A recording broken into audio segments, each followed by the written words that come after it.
Chapter 61. During the Ming Dynasty, the ancient customs were not extremely strict. At least, they did not issue a no-exposure order like the Tanggaozong. They also liked to wear skirts, and there were many patterns, such as the moonlight skirt, phoenix tail skirt, acacia skirt, and pleated skirt, made of whole satin. This kind of skirt was flat in the front and had decorative lace around it. The inside was filled with colorful embroidery patterns, and the left and right sides had fine pleats. The most was 150 to 160 pleats. However, they were still not used to clothes like the qipao that exposed the calves. Compared to the thin, revealing skin of modern women, it was impossible to catch up. For this reason, Yang Qindong could be said to have persuaded a lot. It was like a woman's beauty was for others to see. Women were magical creatures in the hands of the Creator, and beauty was their nature. Since that was the case, why not find a way to show it? Wrap it up every day and admire yourself. A woman's true youth was only so many years, and it would pass in a blink of an eye. If they did not cherish it, they would be letting themselves down. Moreover, such a qipao could show a woman's perfect figure. Women who wore qipao generally had to be dignified. They had to stand straight, stick out their chest, and tuck in their stomach. They had to walk steadily, as if they were strolling in the courtyard. When they sat, they had to be upright and not hunched. After a long time, they would all become young ladies of noble families. The advantage was that it could also improve one's personality. Wearing an elegant and beautiful qipao, a woman's heart would be affected, and she would become more demure, elegant, and feminine. Women who were in a hurry or who did not stand properly with 4 legs were not suitable to wear a qipao. Wearing a qipao could also show that they had good nutrition. This was because women who wore qipao needed to have lustrous skin, white with rosy skin, a voluptuous and graceful figure, and delicate skin.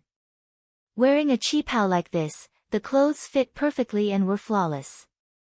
If one was sallow and skinny, they would not be able to wear a qipao no matter how good it was. At the same time, the rate of turning heads was high. A gentleman was used for those who understood him, and a woman was dressed up for those who liked her. Wearing a qipao would naturally attract countless eyes of the opposite sex. Who knew, it might even be a marriage decision. In short, the qipao was the clothes that could show the curvaceous beauty of Eastern women. After saying so much, the 4 sisters were somewhat moved, but no one tried it first. In the end, Yang Qindong had no choice but to use his trump card. She said that this was a tool to make money, and in the end, it would be paraded throughout the capital. If the 4 big sisters refused to wear it, how would others know of its benefits? If they couldn't sell it, wouldn't they suffer a loss? How would they be able to pay their monthly allowance? Of course, Yang Hodong just wanted to use this opportunity to help his 4 sisters regain their confidence. If he really wanted to promote it, he could get other open-minded women to wear it. It wouldn't be difficult to get a model team. That way, the effect would be better. Not to mention, once the immortal abode caught fire, the qipao would catch fire as well. He was extremely confident about this. Sure enough, when it came to money, the 4 sisters finally made up their minds.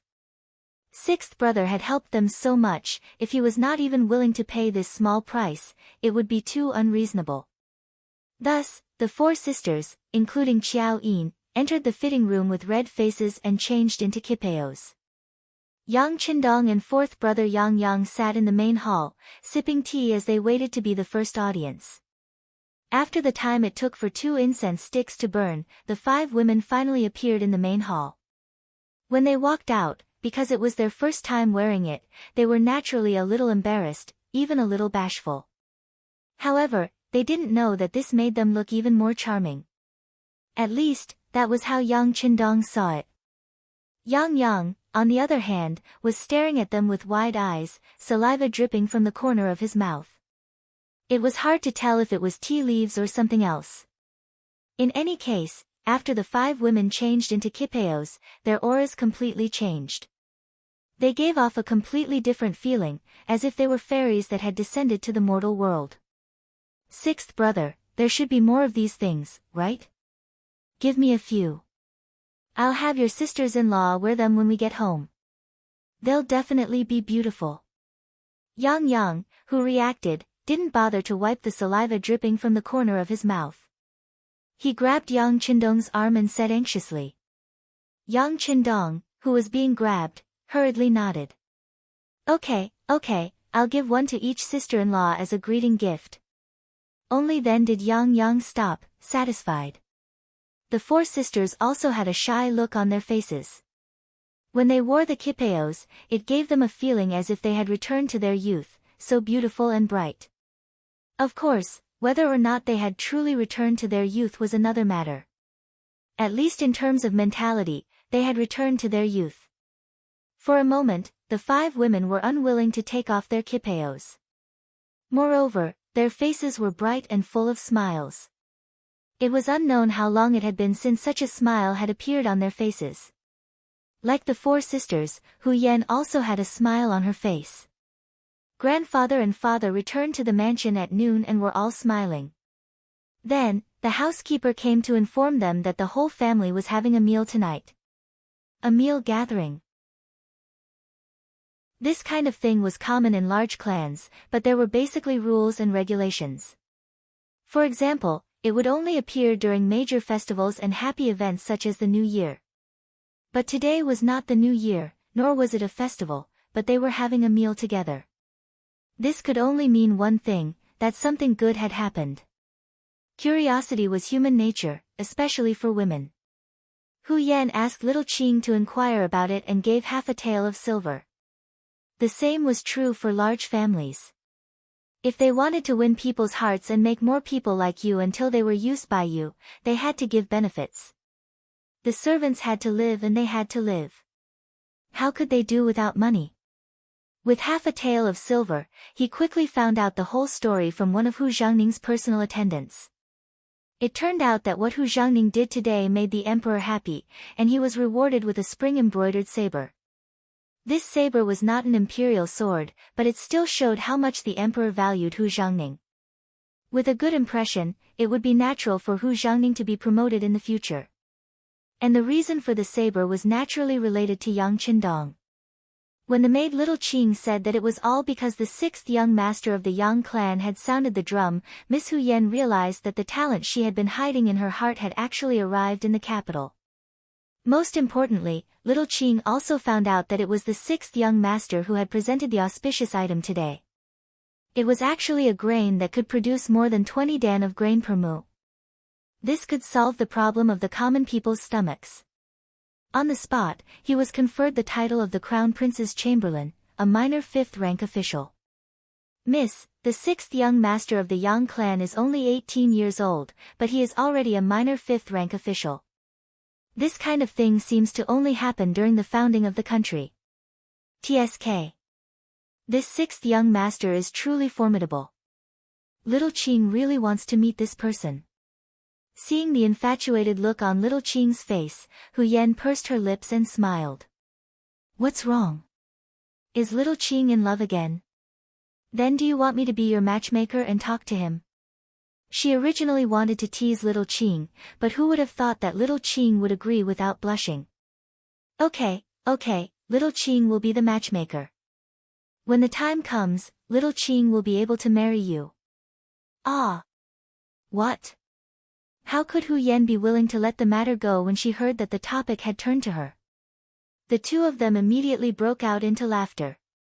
After a while, when the two of them had enough fun, little Qing caught her breath and said, Miss, you don't know? This sixth young master is not only talented, but also sincere. What do you mean sincere? You haven't even met him, so how can you come to such a conclusion? Hu Yan shook her head in disbelief. She only thought that little Qing thought that everything about Yang Qindong was good because of her admiration. But the facts proved that there were many people fishing for fame. Often, the people on the street would say how good the person was, but only when they really came into contact with the person would they know that the person was nothing more than a beast in human clothing. The good points were deliberately shown and could not stand the test of time. No, miss, is this sixth young master's true temperament? You don't know, But just this morning, he went to the vicinity of Lulakang and beat up his seventh brother-in-law. Little Qing remembered that when she heard the attendant talk about this matter, she couldn't help but have a happy expression on her face. In her mind, she imagined what kind of demeanor Yang Qindong would have when doing these things. Hu Yan originally thought that little Qing was doing it because of her admiration. When she heard the story, she immediately asked, "Wait, you said that the sixth young master beat up his seventh brother-in-law. What happened?" "I heard about this from master's personal attendant. It's like this." Little Qing then told Hu Yan everything she knew. When she heard it, Hu Yan's eyes were filled with anger. Then, her worry turned into joy. She even waved her arm and said, "Good, that's a good beating. A man who treats his wife badly deserves to be beaten." "Oh, right, that Wang Go is an official in the Hanlin Academy. Will it be okay to beat him up like this?" "No, no. This is where the sixth young master is smart. He actually said that it was because he wanted to tell the emperor about Potato's good fortune, but he had no way. Unfortunately, he came to the Wang residence. He thought that since it was his seventh brother-in-law, he should have a way. Who knew that he would hit someone by accident?" When little Qing said this, she giggled. In her heart, she praised the sixth young master's ability to change the situation was really amazing. There is such a thing. After hearing it, Hu Yan was also happy. Then she said happily, "Good, it's really good that you don't have to be sued after beating up such a bastard." At this moment, Hu Yan was obviously standing with Yang Qindong. When you truly love someone, everything that person does is right. But very quickly, she became unhappy again. Little Qing, who still had a dreamy look on her face, suddenly saw the change in Miss's expression and couldn't help but worry. Miss, what's wrong with you? Are you feeling unwell somewhere?" As she spoke, she even reached out to touch Hu Yan's forehead.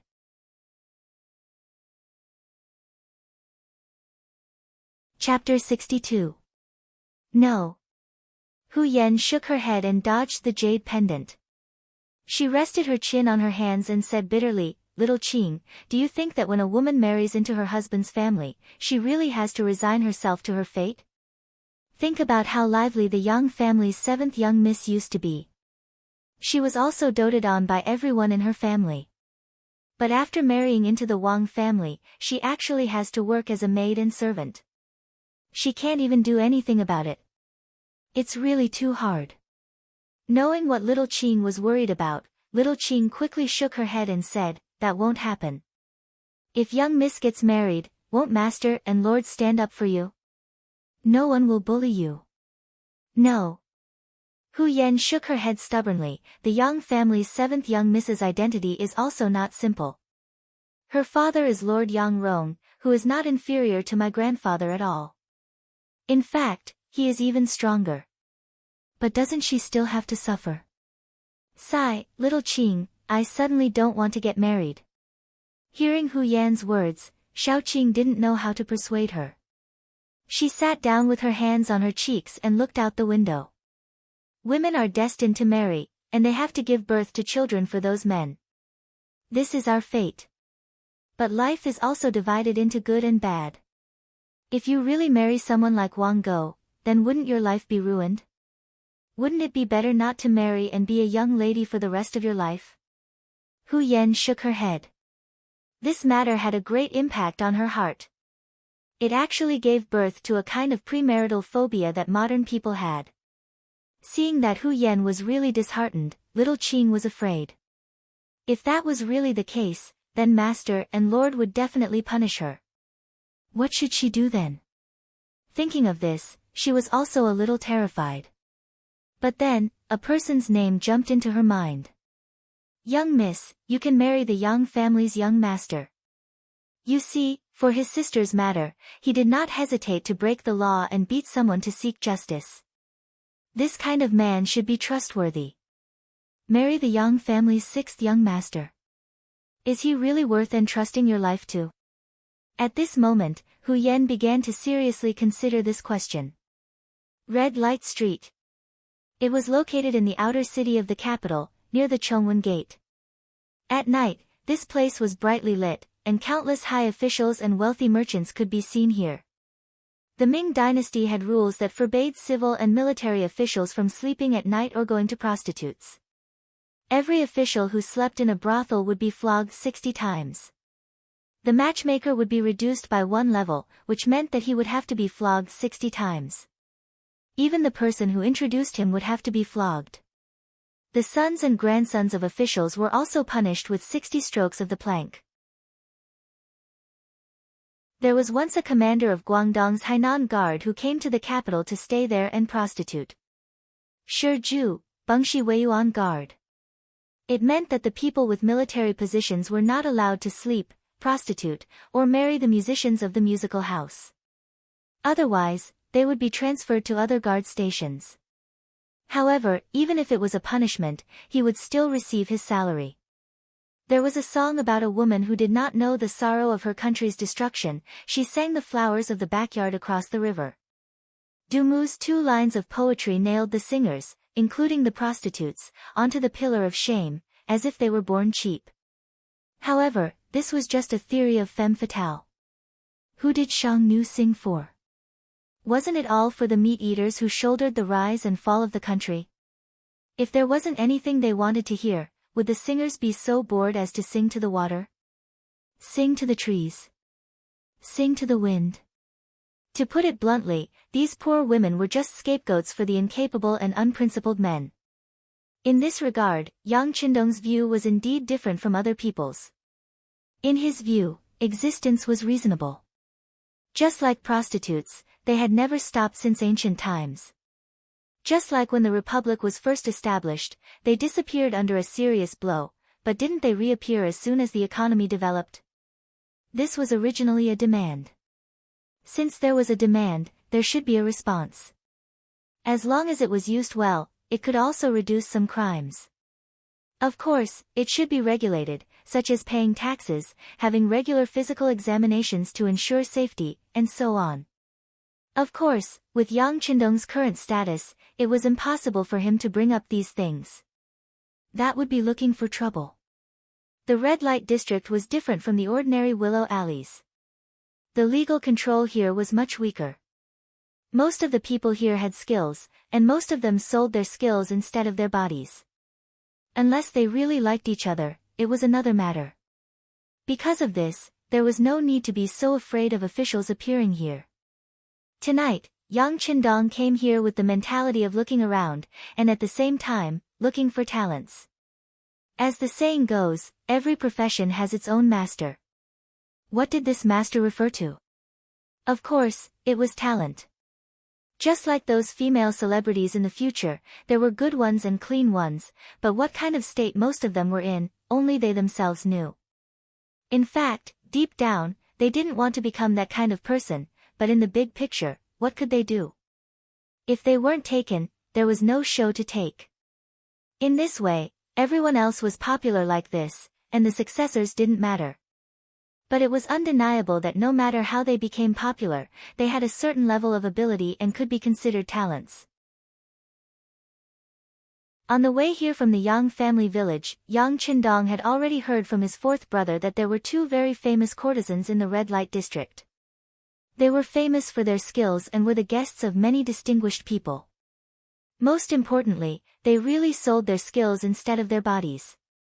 To be able to persist in this kind of environment made Yang Qindong admire them very much. The first place he came today was called Jiu Yi Fang. As everyone knew, the ancients said that there were 6 arts: etiquette, music, archery, imperial, calligraphy, and mathematics. It was rumored that the courtesan, Lady Xiang, had 9 arts, especially dancing. Her figure had made many men forget to go home and forget to eat. Just like what his 4th brother said, Lady Xiang was born with a strange fragrance that made people intoxicated. Just by getting close to her, it could make people's thoughts run wild. It was indescribably beautiful. Regarding this, Yang Qindong believed. In the future, he would often hear people saying that a certain person had a body fragrance. This wasn't surprising. It was just that her sweat had a special smell that made people smell fragrant. Even though he had heard of it, he had been busy completing all kinds of missions back then and had never come into contact with such a woman. Now that he had the opportunity, he wanted to experience it. Yang Yang was originally a profligate son. Naturally, he would come to places like Jiu Yifang often. However, because he didn't have a lot of money, he didn't feel satisfied every time he spent there. Thus, he didn't leave a deep impression on others. Now that his sixth brother was paying by his side, Yang Yang's face was filled with excitement. Tonight, it was time for him to show off. It was also time for him to spend lavishly. The carriage arrived at the entrance of Jiu Yifang. After the carriage stopped, Yang Yang excitedly lifted the curtains and went out. Taking this opportunity, Yang Qindong noticed that the entrance of Jiu Yifang was close to 3 zhang wide. It showed how deep the foundation of this place was. At that time, how was a person's ability? It could be seen from the width of the entrance. This was the first impression that Yang Qindong had. After alighting from the carriage, Tiger's mane and Beta Persei were left behind. Yang San and Yang Si, who were driving the carriage, stayed behind to observe who was coming and going. With the help of his brothers, Yang Qindong, who was also wearing green clothes, walked into the main Jiu Yifang with a folding fan in his hand. As soon as they entered the gate, a manservant came to greet them and lead the way. After walking for another 20 steps, they arrived in front of a large courtyard that was 2 stories high. They hadn't even entered the courtyard yet. Before they even entered, they could already hear the chatter of orioles. "Oh, isn't this Master Yang Si?"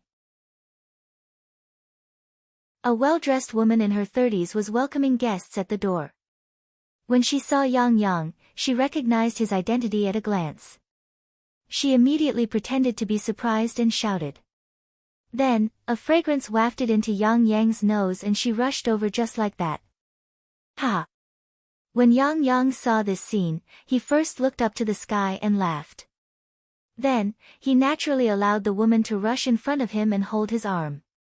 Casually, he put 5 taels of silver into the woman's wrist. Then, he asked naturally, "Is Lady Xiang here?" Yang Yang had never been so generous in the past when he gave out 5 taels of silver. As a result, the woman in charge of welcoming the guests had a happy expression on her face. She said in a coquettish voice, "Fourth Master Yang's luck is good. Tonight, Lady Xiang will play a song. I'm afraid it will start soon." "Is that so?" "That's good. Just let someone lead the way." Yang Yang smiled and nodded. Then, he touched the woman's chin and laughed loudly as he entered the courtyard. At this time, another maid came forward with a lantern and led Yang Si and the others into the courtyard. As Yang Qindong walked, he said to Yang Qindong, who was following beside him, "That was the receptionist just now. She is a female artist who is no longer popular." In fact, when they were young, they had some fame. However, now that they are old, they can no longer dance, sing, or play. Moreover, they were born lowly and had nowhere else to go. Thus, they decided to do this kind of business. Speaking of which, they are quite pitiful. Because of this, when the guests have the ability to take care of them, they will usually be given some silver. As if he was afraid that his 6th brother would blame him for giving out 5 taels of silver, Yang Yang explained. "It's fine. 4th brother can do as you see fit. The silver is not a problem." Yang Qindong smiled and shook his head.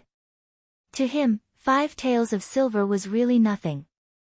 If Gao Xiong and the others went out to rob, who knew how many 5 taels of silver would come into his account?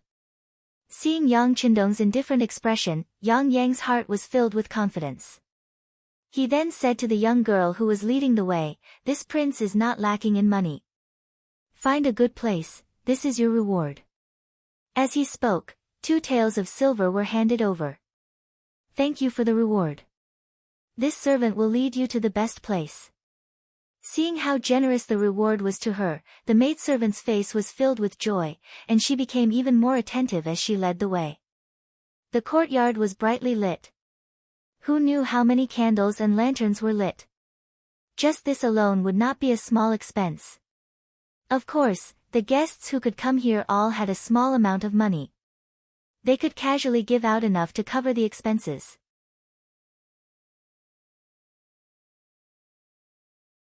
Chapter 63. While he was still looking around, Yang Qindong was led to a square table. There were some fruits and tea placed on the table, and the location was close to the stage, where the performers were performing. Although it wasn't the closest, it was still not bad. Yang naturally sat down there, and then his gaze began to wander. He accidentally saw a few familiar faces, and waved his hand to greet them. Seeing Yang's obviously flaunting expression, Yang Qindong helplessly shook his head. "Fourth brother, what are you doing?" "Greeting acquaintances." "Sigh, sixth brother, you don't know, but I rarely get to sit in such a position. To be able to sit here, just the table fee is 20 silver taels." Yang explained, and said with some heartache. It seems to be worth it." Yang Qindong also looked around. Looking at the environment, he nodded with satisfaction. He began to compare it with his own renovation drawings, and whether there was anything that could be improved. Seeing that Yang Qindong didn't seem to feel any heartache, Yang relaxed.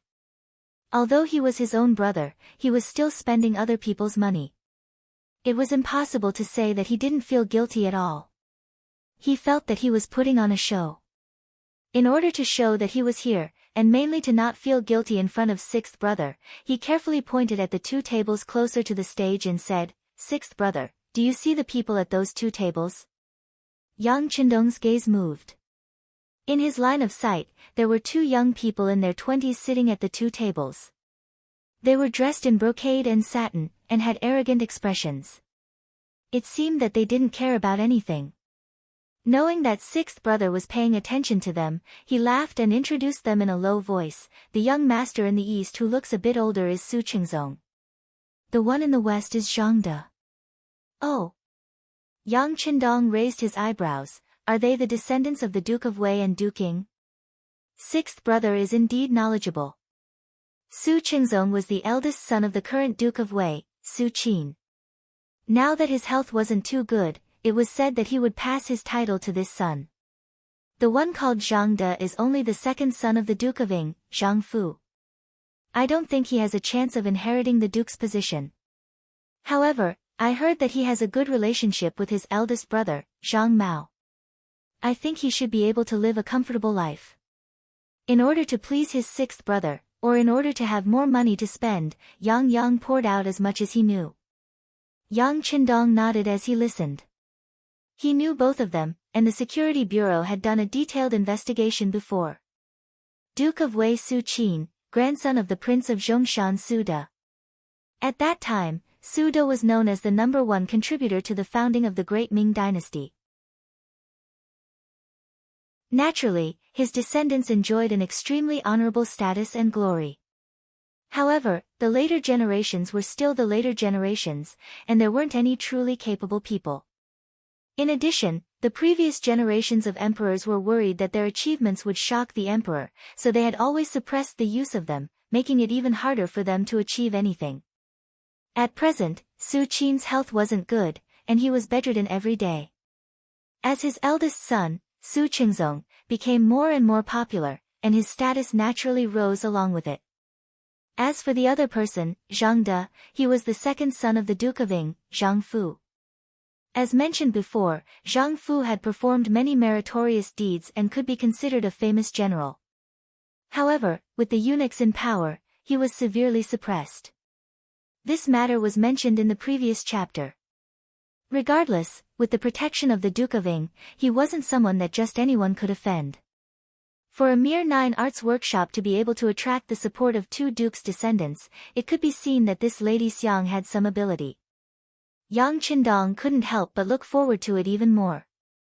Yang Qindong sat on the chair calmly and took a sip of tea from time to time. Yang Qindong was enjoying himself here. This was his first time in the capital, so he didn't know many people. This saved him the trouble of greeting and feigning civility. Time slowly passed, and the hall grew more and more lively. More and more people were led to the tables by the maids, and slowly, the temperature in the hall began to rise.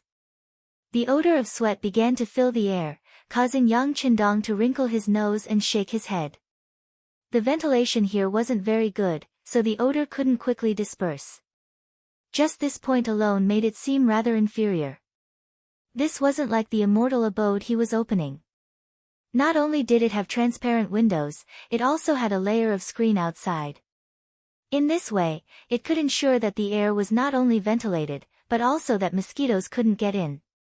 This was a truly refreshing place.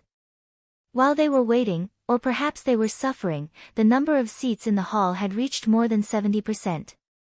With a series of light footsteps, two young girls who could be considered decent walked onto the stage, each holding a pipa. Yang had been observing Yang Qindong this entire time, ready to give an explanation at a moment's notice. Seeing the two girls walk up, he leaned over and said, "Fourth brother, these two are here to warm up the scene. They aren't the main characters." Yang Qindong nodded. In his previous life, this was also how the theaters operated. The warm-up would appear first, and the main characters would only appear for the finale. With the appearance of the two warm-up girls, the hall became much quieter. The two girls bowed, and then the two girls holding the pipas slowly opened their cherry mouths and began to sing. Red dragonflies fly on the branches of the green poplar. When the spiders see him, they spread their webs, gazing at him with infatuation. "Spiders, don't look at me. I advise you not to think too much about this trap. Even if you exhaust your mind, it's just that your webs won't catch up." The style of the song was very slow, and it often took half a day to sing a single line. It was very similar to the Kun opera of his previous life. This was also a famous song with dragonflies at that time. Some people even nodded and shook their heads in appreciation, as if they were reciting the 4 books and 5 classics. But regardless of what others thought, Yang Qindong looked as if he was about to fall asleep. He was obviously used to the pop music of his previous life, and he really couldn't appreciate the song in front of him. The song lasted for nearly an hour. Under someone's praise, Yang Qindong, who was about to fall asleep, was awakened. When he raised his head, the two girls had already bowed and left. In their place was a beautiful woman in her 30s. From Yang Qindong's position, he could see a trace of melancholy in the corner of the woman's eyes. He guessed that it must be a kind of accumulation of life. It was impossible to say that she didn't have any grievances after spending so many years in the entertainment industry. On the contrary, all kinds of people had to be welcomed with a smile, and all kinds of people could make you unhappy. But since she was doing business, she could only welcome them with a smile. After a long time, this melancholy naturally merged with her soul. "Fourth brother, this person is the head procuress here, Cui Na.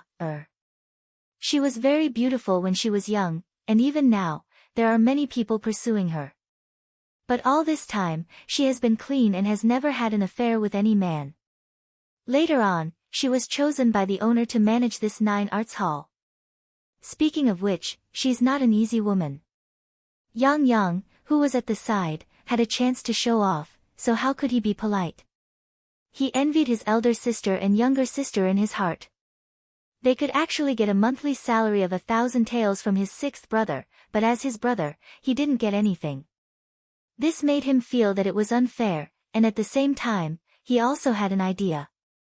That was to curry favor with his 6th brother and get more money. At the very least, he had to get close to his elder sister and younger sister and get the money first. As for whether his 4th brother would be looked down upon by others if he tried to curry favor with his 6th brother, he didn't care. The world was big, but money was the biggest, wasn't it?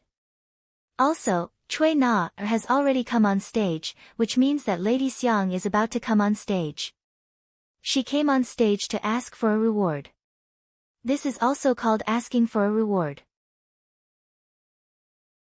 In a while, whoever gives more money may be favored by Lady Xiang.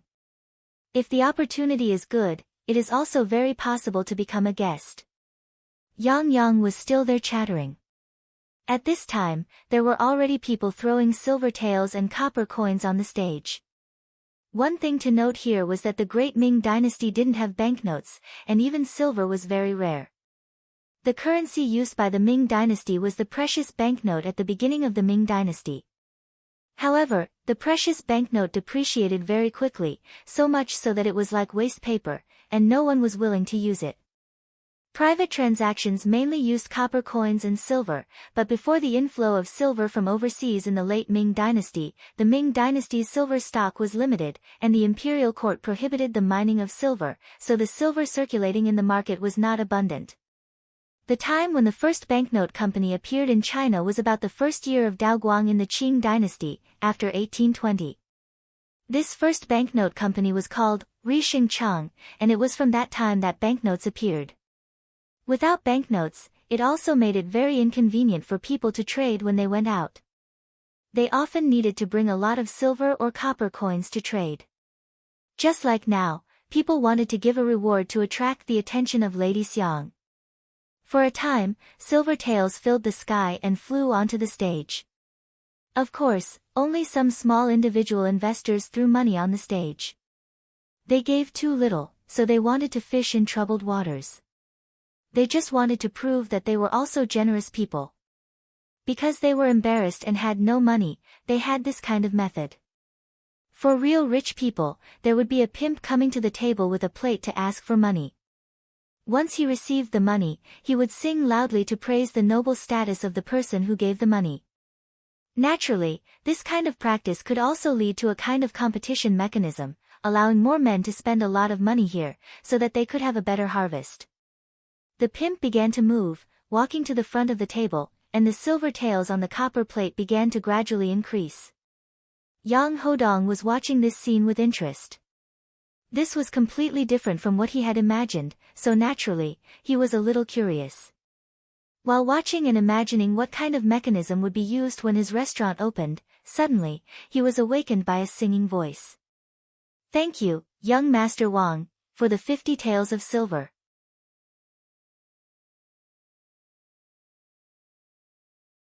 Chapter 64. Following the voice, Yang Qindong turned his head and saw a seemingly elegant young man smiling as he placed 5 taels of silver on a copper plate. His gaze drifted around as if he was showing off his height, wealth, and handsomeness to others. Sixth brother, only those who tip over 50 taels of silver will be praised and remembered by Lady Xiang. How much should we tip? Noticing that Yang Qindong seemed to be moved, fourth brother Yang hurriedly added fuel to the fire. In any case, it was Yang Qindong's money. Even if he didn't tip Lady Xiang, he might not necessarily give it to him. Since that was the case, it was better to tip more. In that case, he would naturally be in the limelight. Oh, is there such a saying? Yang Qindong smiled when he heard this. Then, he raised his index finger toward Tiger Mane who was standing behind him. 100 taels. Sixth brother is bold. Yang thought that he understood. Looking at the gesture, he chuckled. Then, he sat down and waited for the turtle slave to come to his table so that he could show off. The turtle slave shouted and sang. Then, he handed the 10 taels of silver on the copper plate and some money from the other people to the little turtle slave behind him. Then, he walked to another table. However, it seemed that his good luck had run out. Or perhaps, most of the people who came today were embarrassed. In short, he didn't drink or sing. When he came to Yang Qindong's table, the turtle slave first lowered his head to show respect. Then, his gaze landed on the table of the 2 high dukes' descendants not far away. To be able to be a turtle slave who came to collect money, he had to have some status. Moreover, he had to have good eyesight. What kind of person could tip how much money, he could naturally tell at a glance. In his eyes, this wasn't Yang's first time here. This was the first time he had sat in such a good position. However, he was afraid that this was the extent of his ability. Perhaps there would be some money, but it definitely wouldn't be too much. Otherwise, he would have sat in the main seat where the 2 high dukes were sitting. Yang Yang already knew the result, so he had been waiting for the arrival of the pimp so that he could perform well. When he saw that the other party didn't even look at him, he couldn't help but sneer. Then, he imitated Yang Qindong and nodded to Tiger's mane behind him and said, "Reward." Tiger's mane wouldn't listen to Yang Yang, even if it was his fourth young master. However, with Yang Qindong's previous order, when he heard the word reward, he obediently untied the bundle on his body, took out some silver and placed it on the copper plate. Compared to young Master Wang's reward just now, the silver coins this time were all 20 taels per ingot. Once he placed the coins in his storage ring, he received 5 ingots in the blink of an eye. Yang Yang looked like he was waiting for the tortoise slave to sing and drink, but who would have thought that Tiger's mane still had no intention of stopping. The silver ingot in his hand continued to smash down. 10 ingots, 20 ingots, 30 ingots, 40 ingots, Yang Yang's expression changed greatly. This was far more than 100 taels of silver, but he still had no intention of stopping. This tiger's mane couldn't be stupid, right? What was he doing? He wanted to say something to stop him, but he was worried that he would lose face. He could only look at his sixth brother, Yang Qindong, but he still couldn't understand. Because his sixth brother's face was full of smiles, as if he didn't see the situation in front of him. He was still calm and unmoved. At this moment, the tortoise slave was also dumbfounded. He originally thought that the Yang family's fourth young master would at most tip 3 to 5 taels of silver, but who would have thought that the fourth young master would throw 20 taels of silver into the copper plate without even blinking an eye? The clanking sound of the silver ingot being thrown into the copper plate was incessant, to the point where he had to use both hands to support it, but he still couldn't support it. Fortunately, the little tortoise slave behind him had good eyesight and had already come to help. The two of them were barely able to support it with 4 hands. In the past, when someone tipped, the tortoise slave only felt happy and excited. According to the rules, he could also get a certain commission. In other words, the more he was tipped, the more he would get. Only today, he felt the pressure. It was also the first time that he had the idea of quickly stopping the tipping because his hands really couldn't support it. Yang Yang and the tortoise slave's expression had already changed. Not only that, but the faces of everyone in the hall who saw this scene changed. Even Cui Na, who was standing on the stage, had her face turned red. It was unknown whether it was fear, excitement, or excitement. This scene also shocked the others. After the 2 high dukes saw this, their expressions also changed. When they saw a large amount of silver appearing on the copper plate, they seriously looked at Yang Qindong and Yang Qindong, who was sitting beside him with an indifferent expression. What kind of person was Yang Yang? They often met him here, so they naturally knew. He was just the 4th young master of the Yang family. It was impossible for him to have such financial resources. Of course, it wasn't that they looked down on Yang Yang. Because even if he had so much money, he wouldn't take it all out. He still had to live. Not to mention, even if he took out so much silver, he might not be able to get Lady Xiang's favor. One had to know that with this amount of silver in hand, who knew how many concubines he could marry. There were other people who were also shocked when they saw this scene. There was envy, jealousy, and hatred in their eyes. Just like young Master Wang, who had just tipped 50 taels, his face was originally full of arrogance, but now even his head was lowered. He only tipped 50 taels and was already so complacent. Compared to the Yang family's tipping, wasn't he too ignorant and stupid? Regardless of what other people thought, Tiger's mane followed Yang Qindong's orders and took out silver ingots one by one. Finally, after taking out a total of 1,000 taels, he stopped and then closed the huge bag on his body. 1,000 taels of silver was equivalent to 100 caddies, but the bag didn't seem to have decreased by much.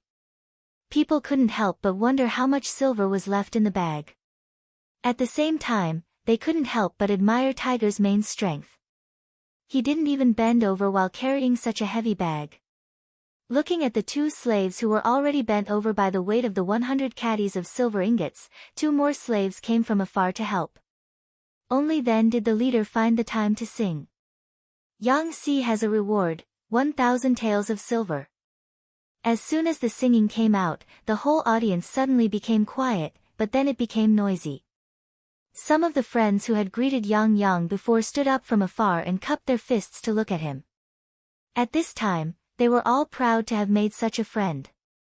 Yang Yang, who had stolen the limelight, naturally also stood up and cupped his fists to salute everyone. His big mouth almost reached the back of his ears, and there was no need to mention how happy he was. This was definitely the day he was proudest of in his life. At this moment, he felt as if he had reached the peak of his life, and his status seemed to have been raised by a lot. But what he didn't know was that those who were smart didn't even look at him, but at Yang Qindong, who was sitting at the side. There were even smarter people who had already guessed the identity of this person. The tortoise lowered its head so low that it almost reached its waist. Then, it bent its head and bowed. It wasn't that there were no people who had tipped 1,000 taels of silver in the past, but they could be counted with one hand. Moreover, the last time was a long time ago. At least, this was the first time he had been tipped as a slave. One could imagine how excited he was. When he thought of the commission he could get, he was so happy that he couldn't close his mouth. Turtle's mane finally left and went to another table. But with Yang Yang, an unpolished jade, in front of everyone, it was naturally difficult for other people's rewards to enter the eyes of others. Even if Su Qingzong and Zhang De each tipped 100 taels of silver, why did they feel that the slaves were so weak when they were singing? After the tipping session, the head of the house, the brothel keeper Cui Na, bowed again and then slowly retreated. She was replaced by a young girl wearing a red muslin dress, who walked on the stage with 4 maids with the same appearance. It was Miss Yang.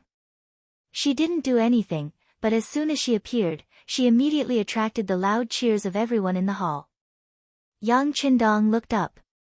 She was wearing a rose-scented tight robe with sleeves and an emerald green skirt with scattered flowers. Her waist was tied into a big bow with golden silk soft smoke gauze. Her hair was hanging low and was inserted with a jasper phoenix hairpin. Her slender figure was seductive and charming. The first impression she gave to the 6th young master was that she was gorgeous. This kind of person was described by the phrase, gorgeous and indescribable. She was very similar to the young Hong Kong actress Guan Jilin, who gave people a sense of seduction, eroticism, and temperament.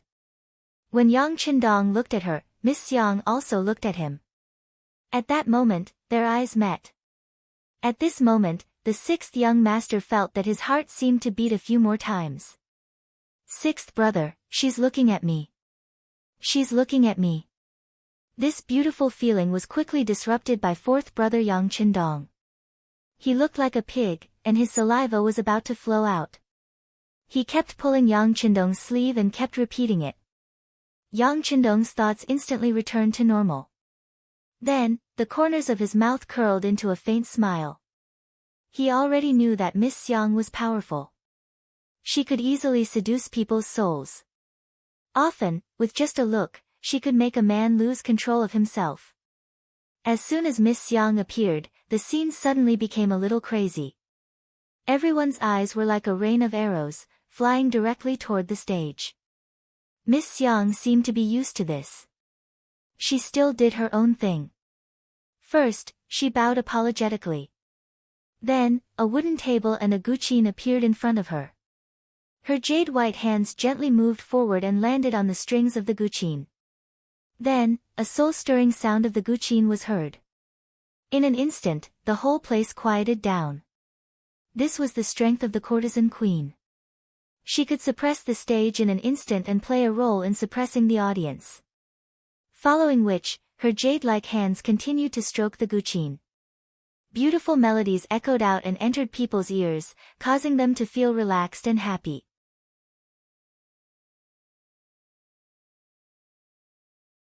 Chapter 65.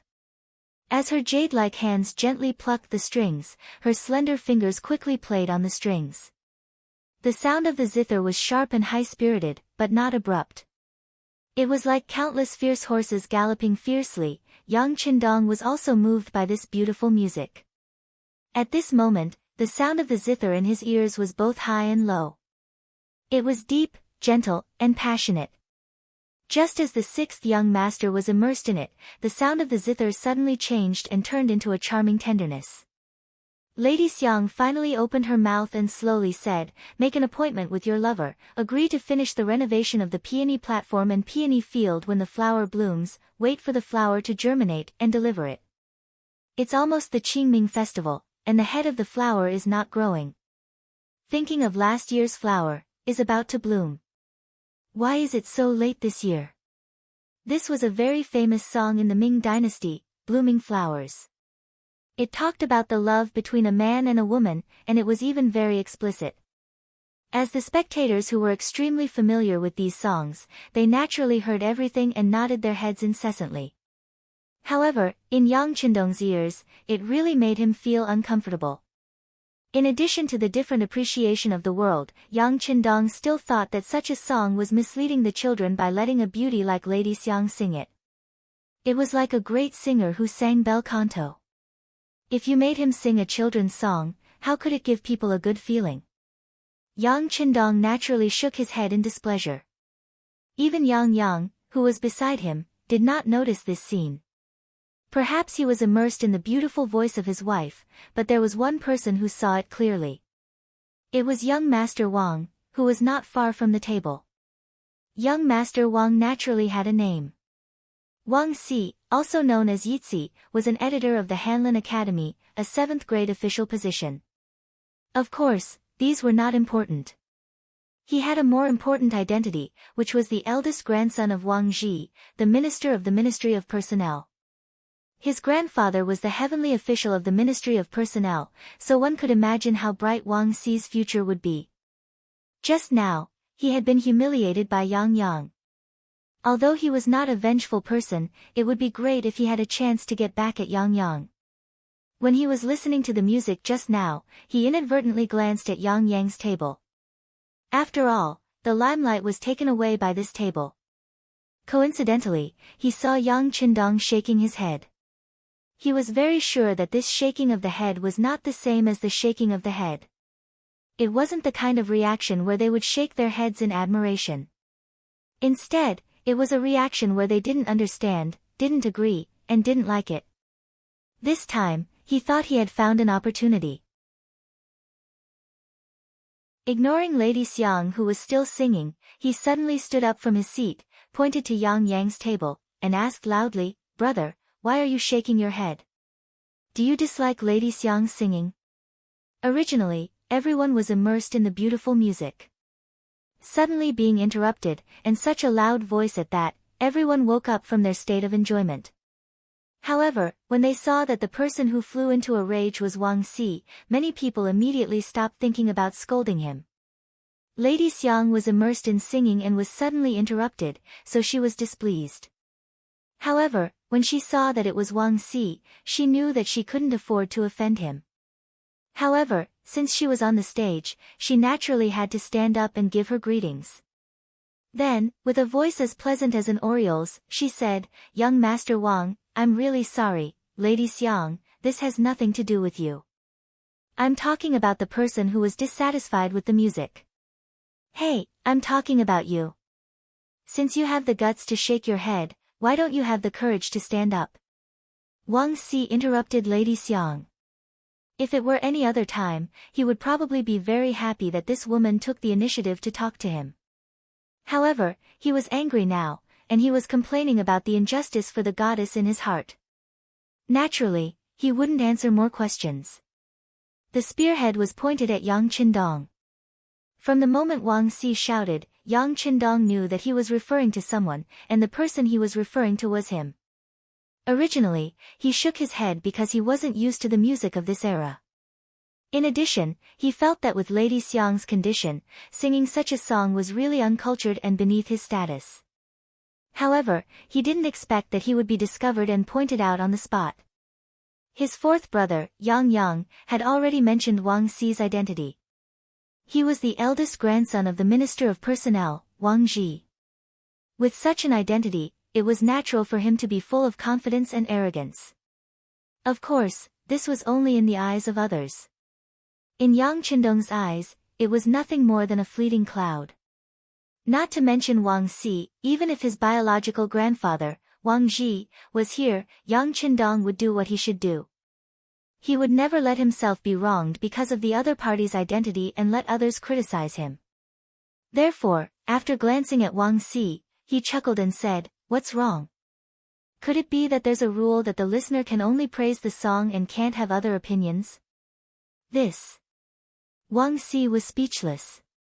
How could there be a rule that required the listener to listen to the song? This was a pastime, and one could just follow one's mood.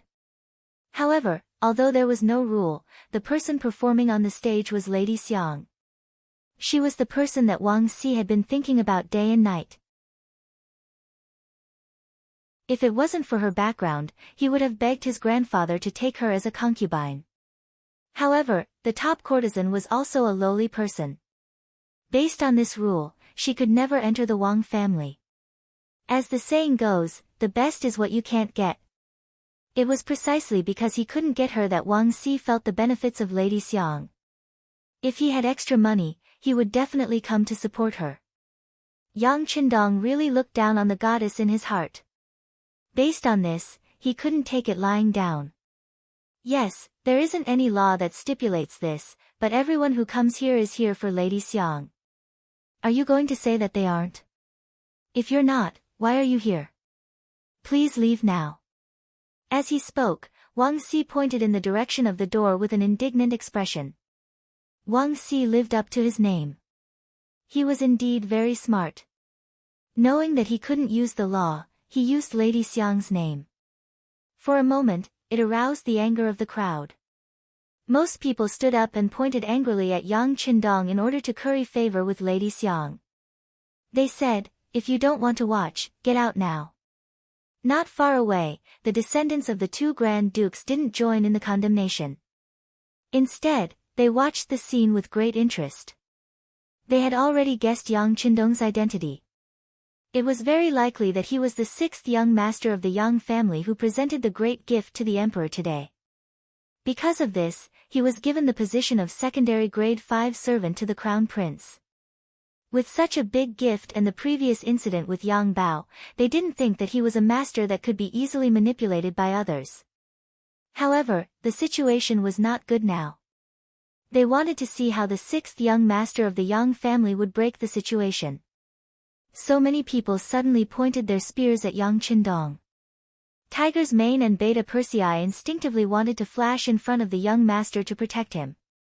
However, the sixth young master waved his hand as if he didn't care. He noticed that Wang Si only asked him to get out in anger and didn't even add the word scram. From this, it could be seen that this person was reasonable. At least, he wasn't the kind of idiot who would bring trouble to himself.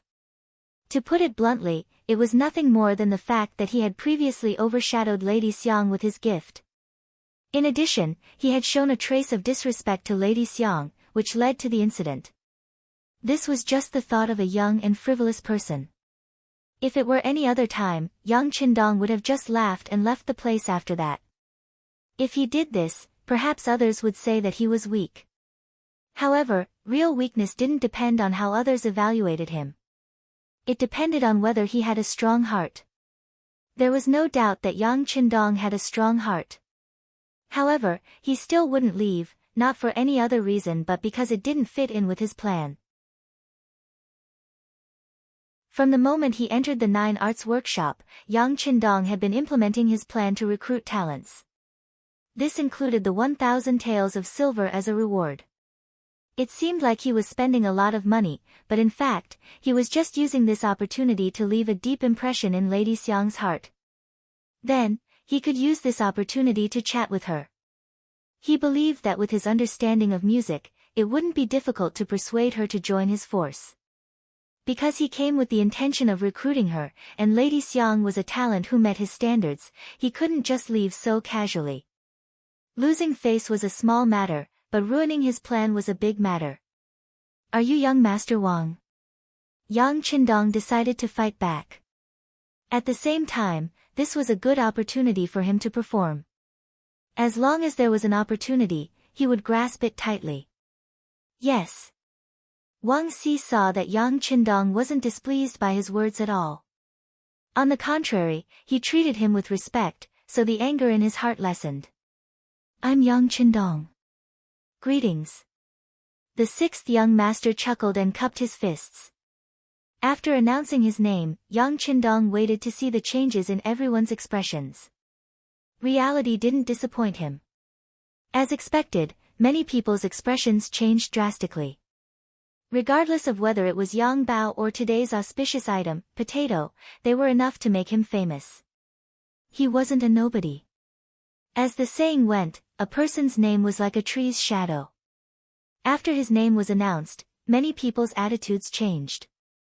After knowing that he was the founder of Yang Bao, the author of the books Condor Shooting and Xiao Li's Flying Dagger, and that he was a fifth-rank official, many people who thought they weren't strong enough quickly shut their mouths. This was the reality. When someone's strength was much stronger than yours, it was another matter whether you still wanted to find trouble with them. This could be said to be selfish, but it was also human nature. Besides, it was true that they were here to see Madame Xue, but they wouldn't offend a young fifth-grade official for such a trivial matter, let alone for such a woman. After his name was announced, many people suddenly shut their mouths and returned to their seats. They were completely different from the people who had been heckling just now.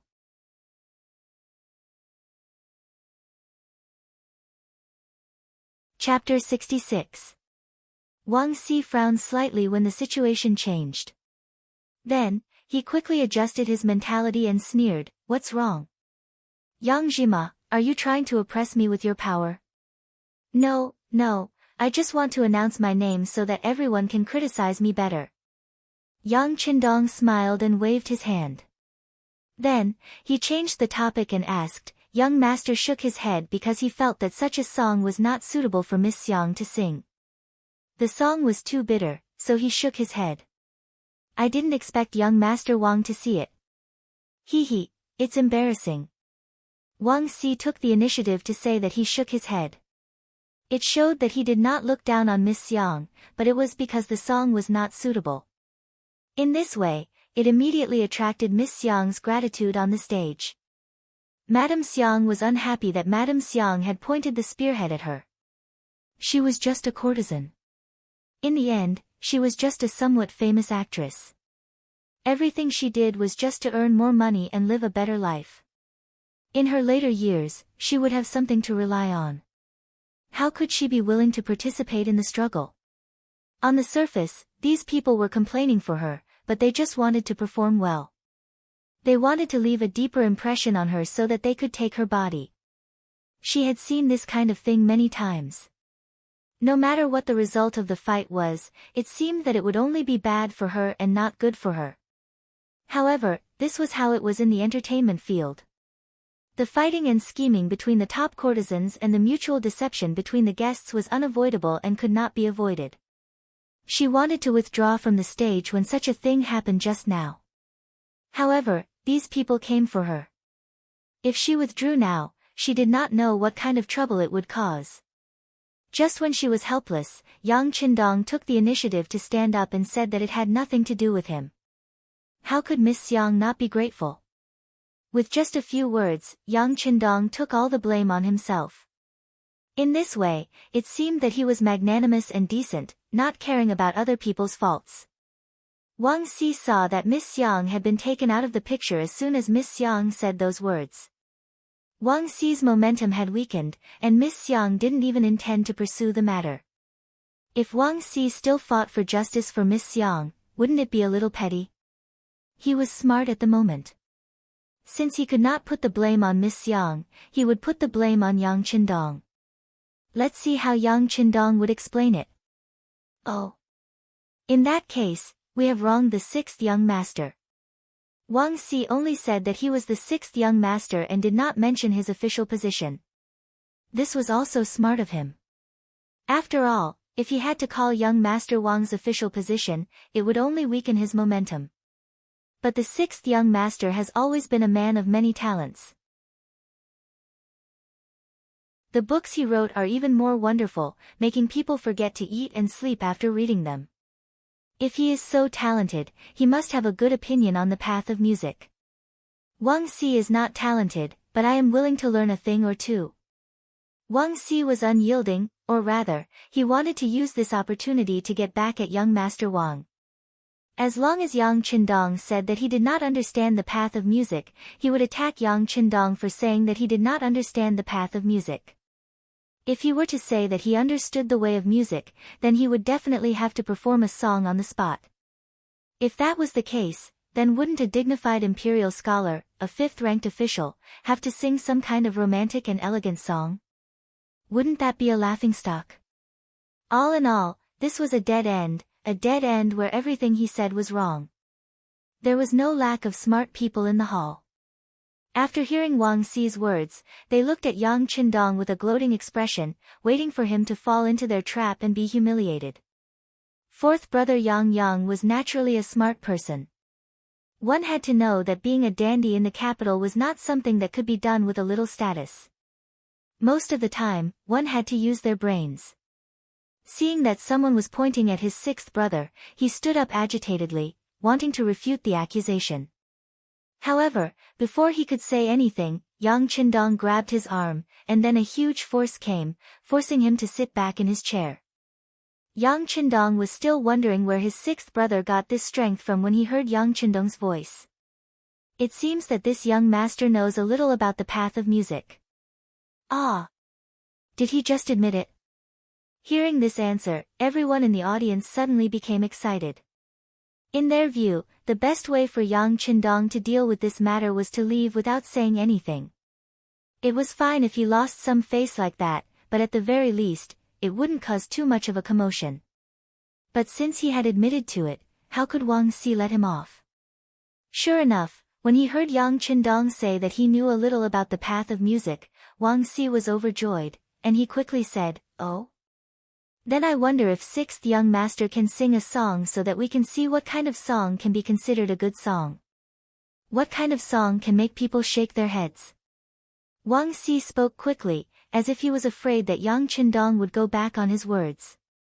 After he finished speaking, he bowed to Lady Xiang on the stage and said, "I'll have to trouble Lady Xiang to let go of the zither and give our sixth young master a chance to perform."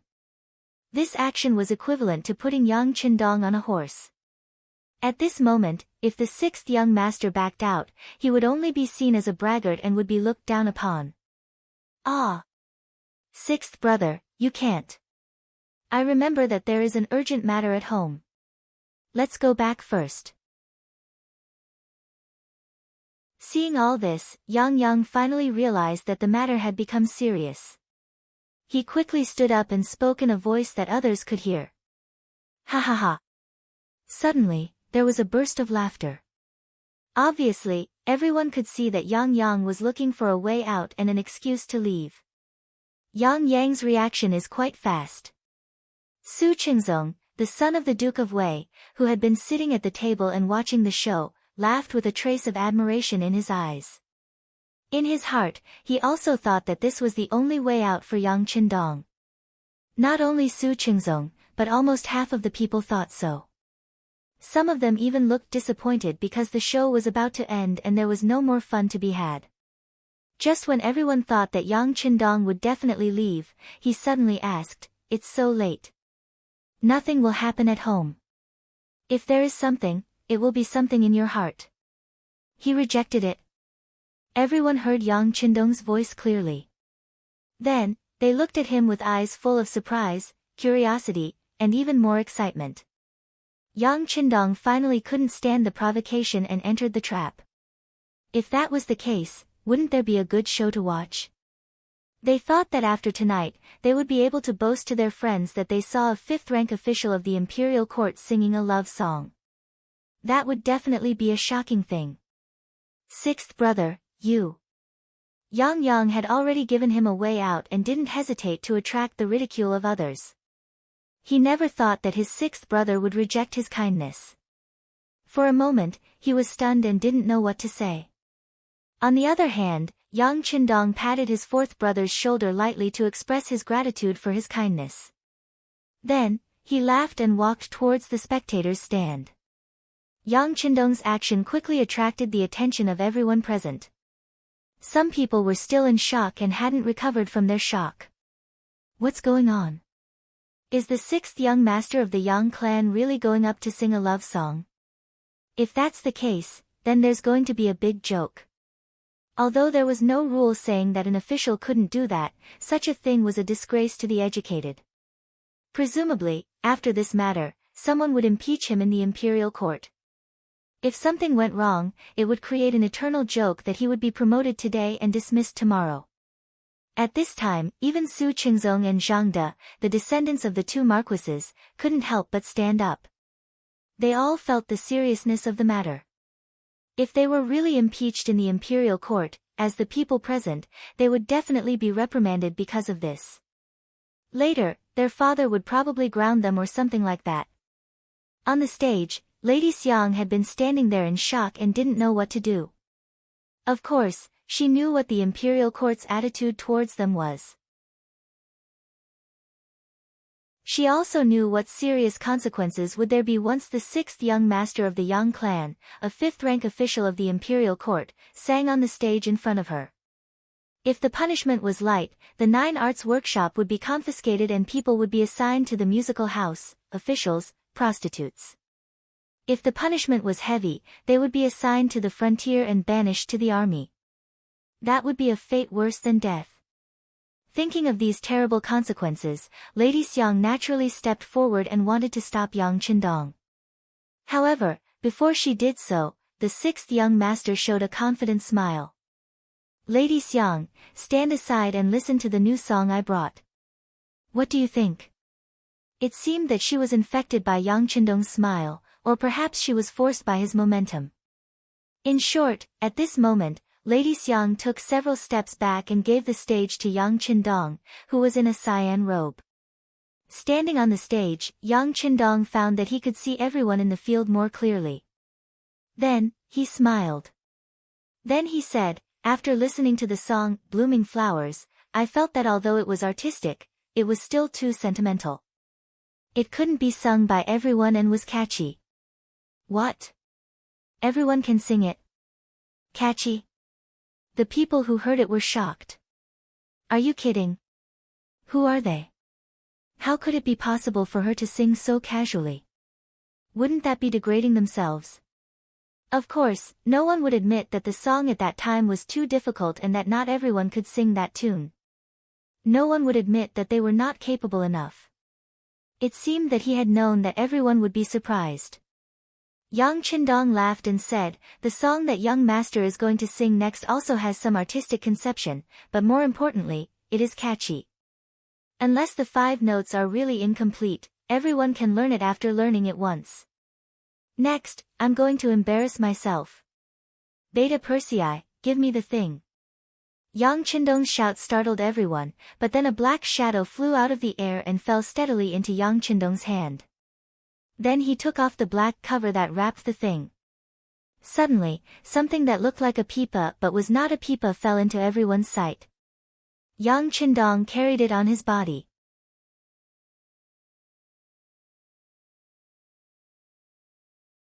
Chapter 67.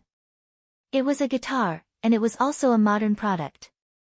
It was something from Yang Qindong's dormitory, and it appeared here together with Datsang. As mentioned before, Yang Qindong would act as anyone in order to complete various tasks. He once learned vocal music to get in touch with his target.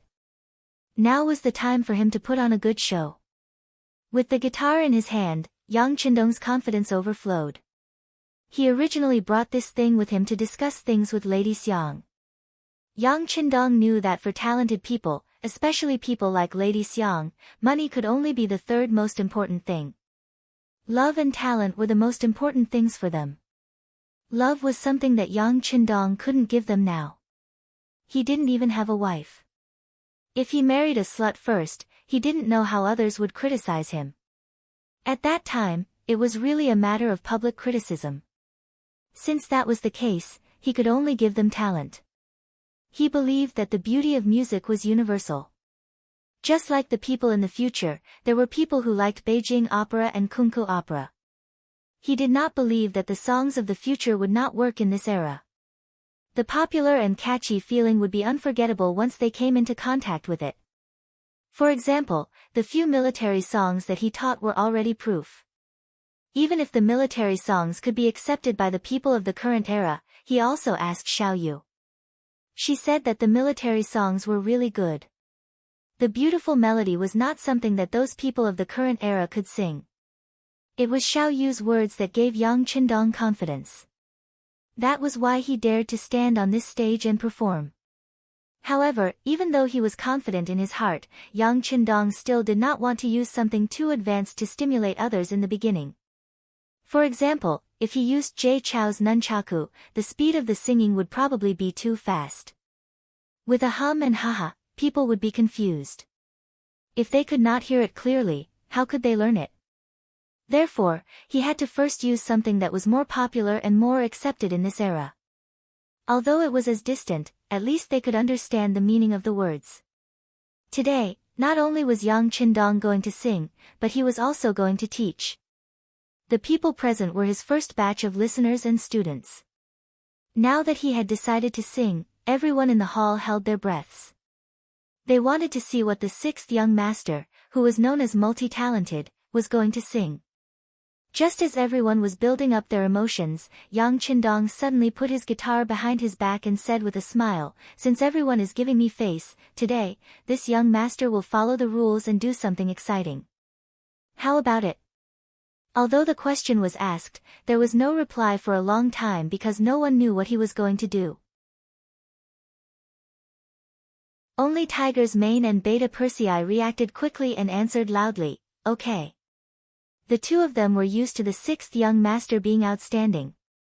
In their eyes, as long as the sixth young master wanted to do something, there was nothing he could not do, and nothing he could not do well.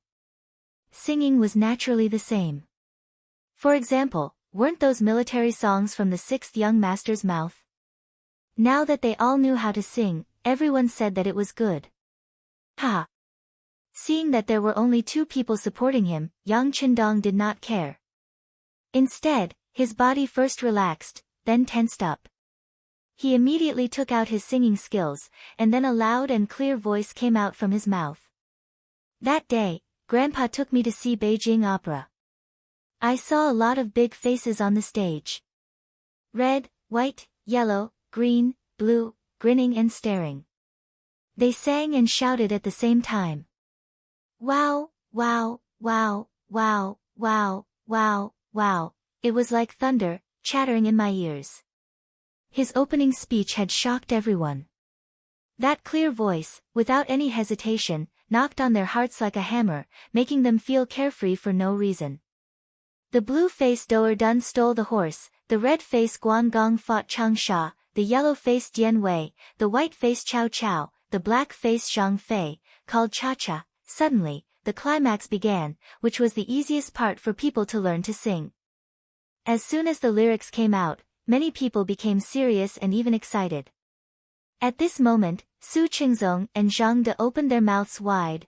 Wang Si, who was looking for fault, also opened his mouth wide, showing an expression of disbelief. The whole hall was also very quiet, and only Yang Qindong's loud voice was still surging out. To be honest, the Peking opera's face is really good, but the singer is singing in a dialect. I can't understand it no matter how hard I listen to it. The third part was said casually, but it seemed to be referring to something.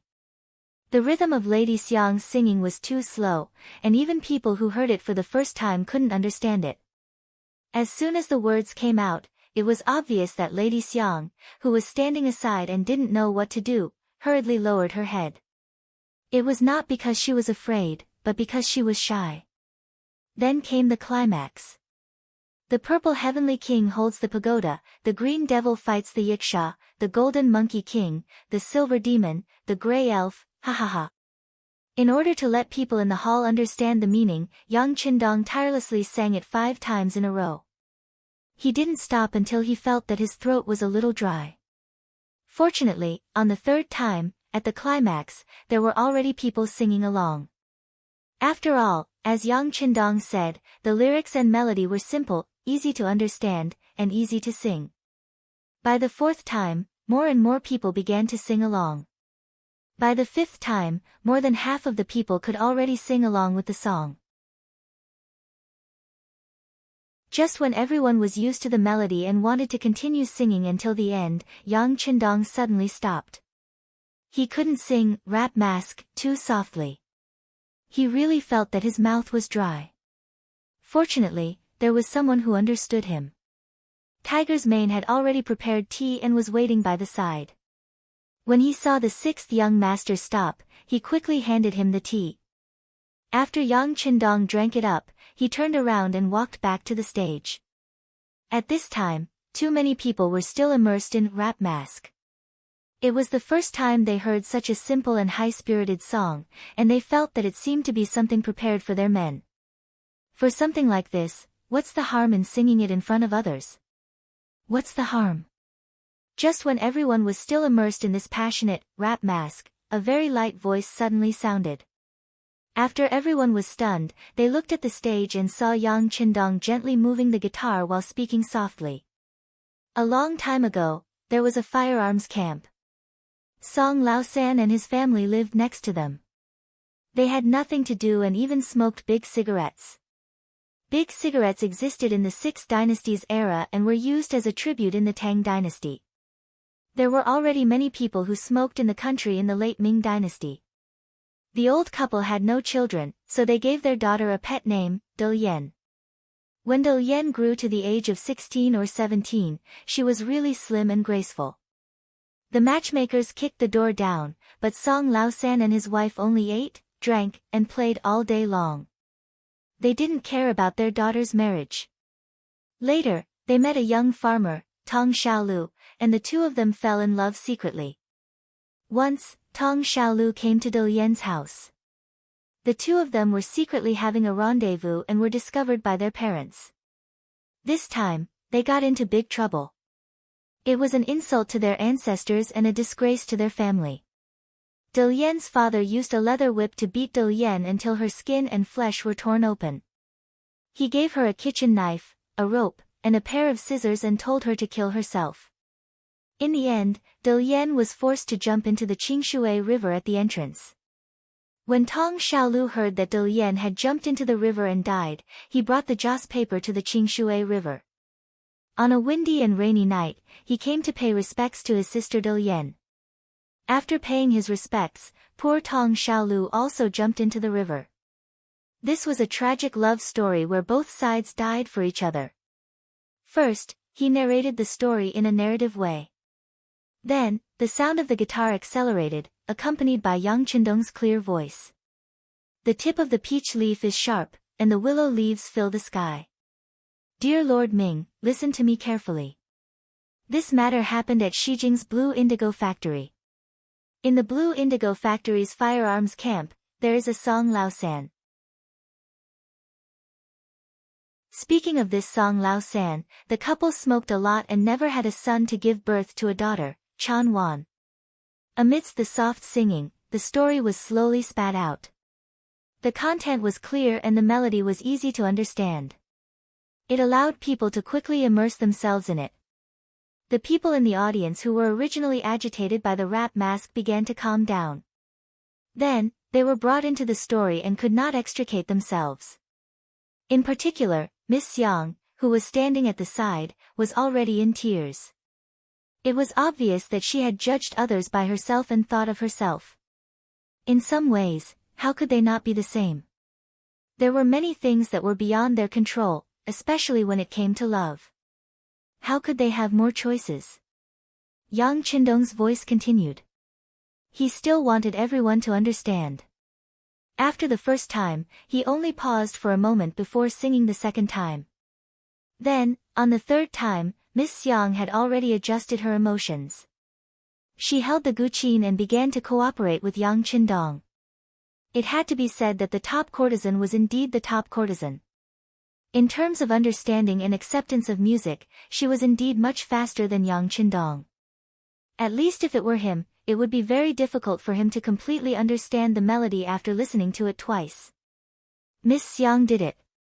Not only that, but because the lyrics were easy to understand, she even began to sing along. At the backstage, the head courtesan, Cui Na, was quickly writing down the lyrics with a brush. She had a feeling that this song, exploring the Qing River, would become very popular. If the Nine Arts Workshop could be the first to sing it, it would definitely be very popular. At that time, customers would come in droves and their business would be several times better. They would even be able to get more money when they tipped people. Of course, this was based on the sixth young master's authorization. This time, he sang it 4 times. When he saw that Miss Yang was almost done, Yang Qindong laughed and stopped playing the guqin. He stood up and looked at Wang Si, who still looked like he wanted to continue.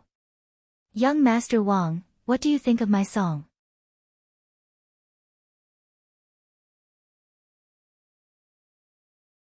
Chapter 68. Alright. Wang Si was a straightforward person. He stood up immediately.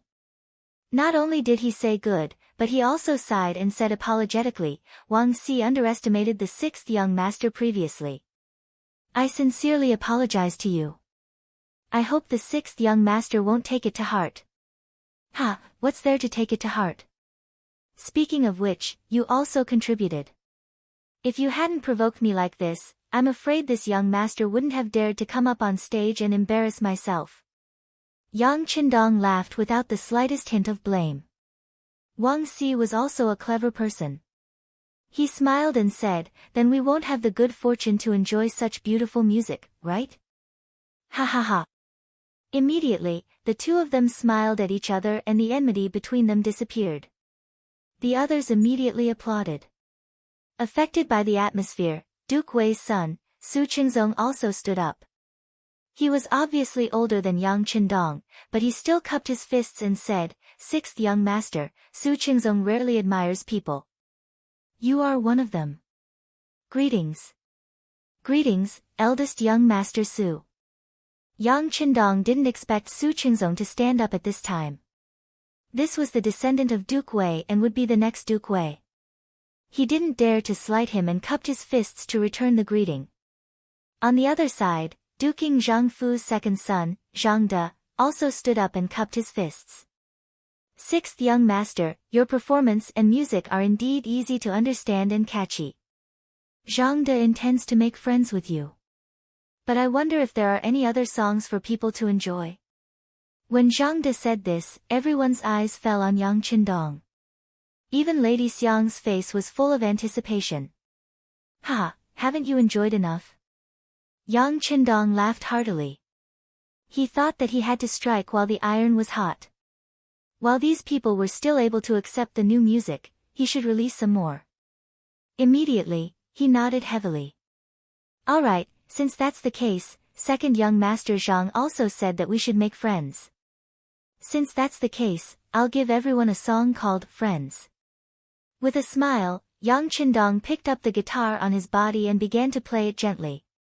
"All these years, I've been alone. The wind has passed, the rain has gone, I've cried, I've made mistakes, but I still remember what I've persevered for. Only when I've truly loved someone will I understand that I'll be lonely, I'll look back, I'll have dreams, I'll have you in my heart." A seemingly peaceful piece of music poured out the bits and pieces of a person's growth process. Then, the voice suddenly rose, and the eyes looked at Zhang De, Su Qingzong, Wang Si, Yang Yang, Tiger's Mane, Beta Persei, and everyone else in the field, singing, "Friends walk together for life, those days will no longer exist. One sentence, a lifetime of love, a glass of wine, friends have never been lonely. Once I call you a friend, you will understand." Every time Yang Qindong's eyes landed on someone, that person could not help but straighten his body. He was excited to receive the sixth young master's gaze. This was one of the songs that made Zhou Huajian famous. Once this song was played, it was naturally unrivaled. After only 2 performances, more and more people below the stage responded. Many of them even had tears in their eyes, as if they had experienced the meaning of being friends again from this song. As soon as the 3 new songs of Rap Mask, Exploring Qing River, and Friend came out, everyone looked at Chu Fifan with more admiration in their eyes. No one knew who took the lead to shout, Dong Shuai. East Marshal. One more song. East Marshal. East Marshal. It was as loud as thunder. The loud voice spread out from the 9 Arts Square, causing the passers-by to stop and look at each other. They could not understand what was going on here today. After the shouting, Yang Qindong kept his guitar and walked down the stage with a big smile. He returned to his table. His fourth brother, Yang, who had been sitting there all this while, was already blushing. When he saw Qindong sitting down, he said, "Sixth brother, you're really something. Once tonight's matter is spread out, your name will be known throughout the entire capital tomorrow." Yang Qindong smiled and shook his head. This was only the beginning. He had only brought out a small portion of the things that he knew, and it had already caused a commotion in the capital. If these people were to take a look at Crimson City, wouldn't their eyeballs fall out? Yang Qindong's expression was calm, but the people in the audience seemed to have been injected with chicken blood. After listening to the 3 completely different songs, they had gradually accepted this new style of music. There were even a few people who gathered together and began to memorize the lyrics of the 3 songs. One after another, they chatted happily. Those who did such things were either people without status or people who felt that their status was not good enough.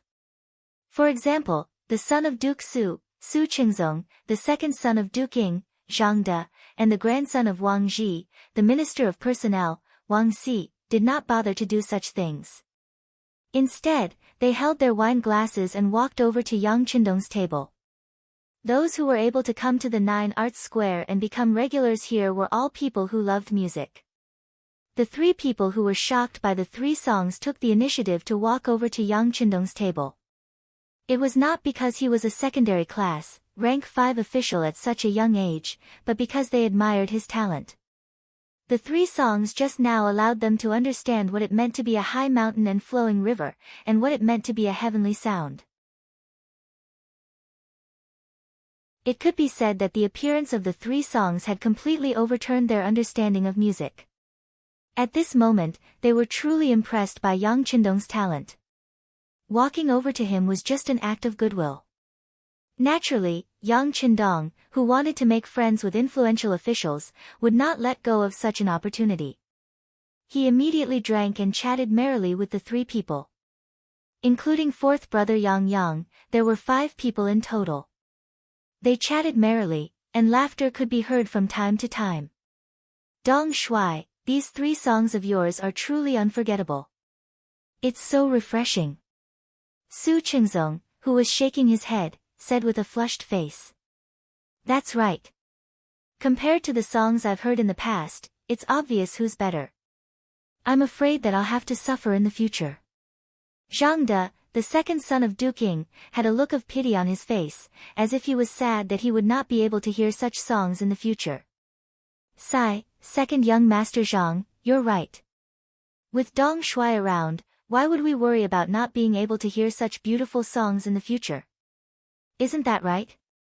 As Wang Si spoke, he winked at Yang Qindong, clearly saying that if we want to listen to songs in the future, we'll have to look for you.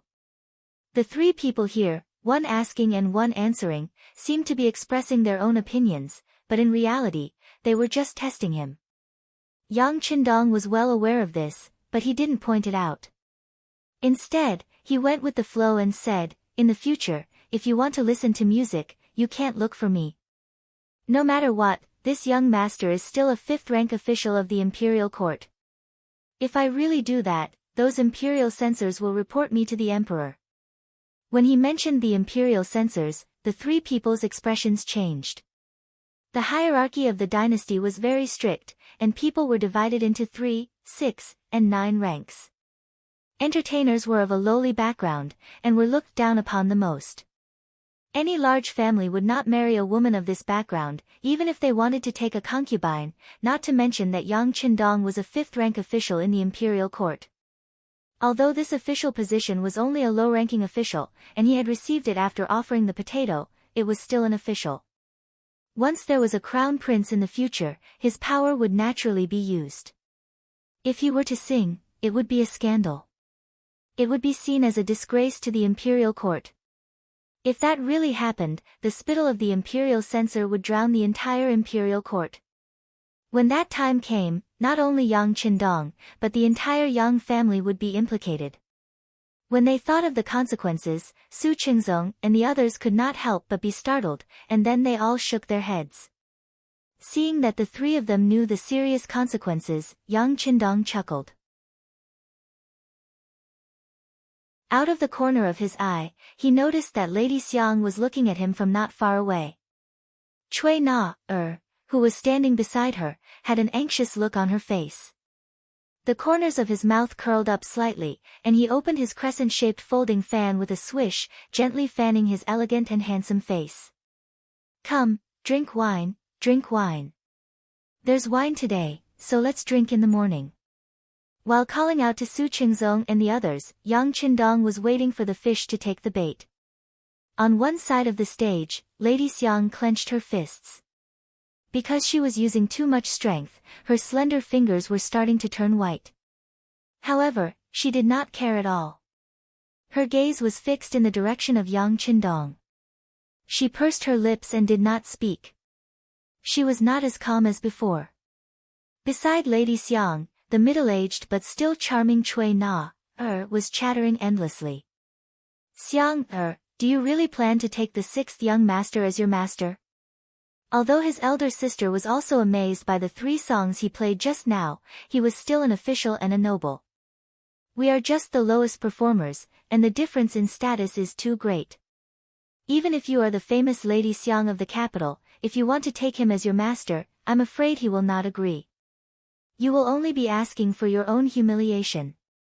Lady Xiang, who had already gathered some courage, clenched her fists even tighter, and there was a hint of struggle in her eyes. However, in the end, she still did not take the step, as if her feet were tied to a boulder. Yang Qindong, who was sitting there drinking wine and chatting with his new friends, noticed that Lady Xiang did not come over in the end. Instead, she disappeared on the side of the stage with the help of Cui Na, the procuress. He could not help but sigh in his heart. It seems that I have overestimated Lady Xiang. She is a woman after all, and her status is still inferior. She doesn't even have the courage to ask me for advice. Originally, I planned to take her as my subordinate after I appeared today, but I have to give up for the time being. Although the plan had encountered some temporary difficulties, in Yang Qindong's view, it was not a bad thing. At least tonight, he had made a name for himself with the 3 songs. Lady Xiang might have had too many concerns, but there would eventually be bold female artists. Opportunities were always for those who were prepared. After drinking 3 more cups of wine, the sound of the watchman rang out on the street outside the Jiu Arts Workshop. 1 hour.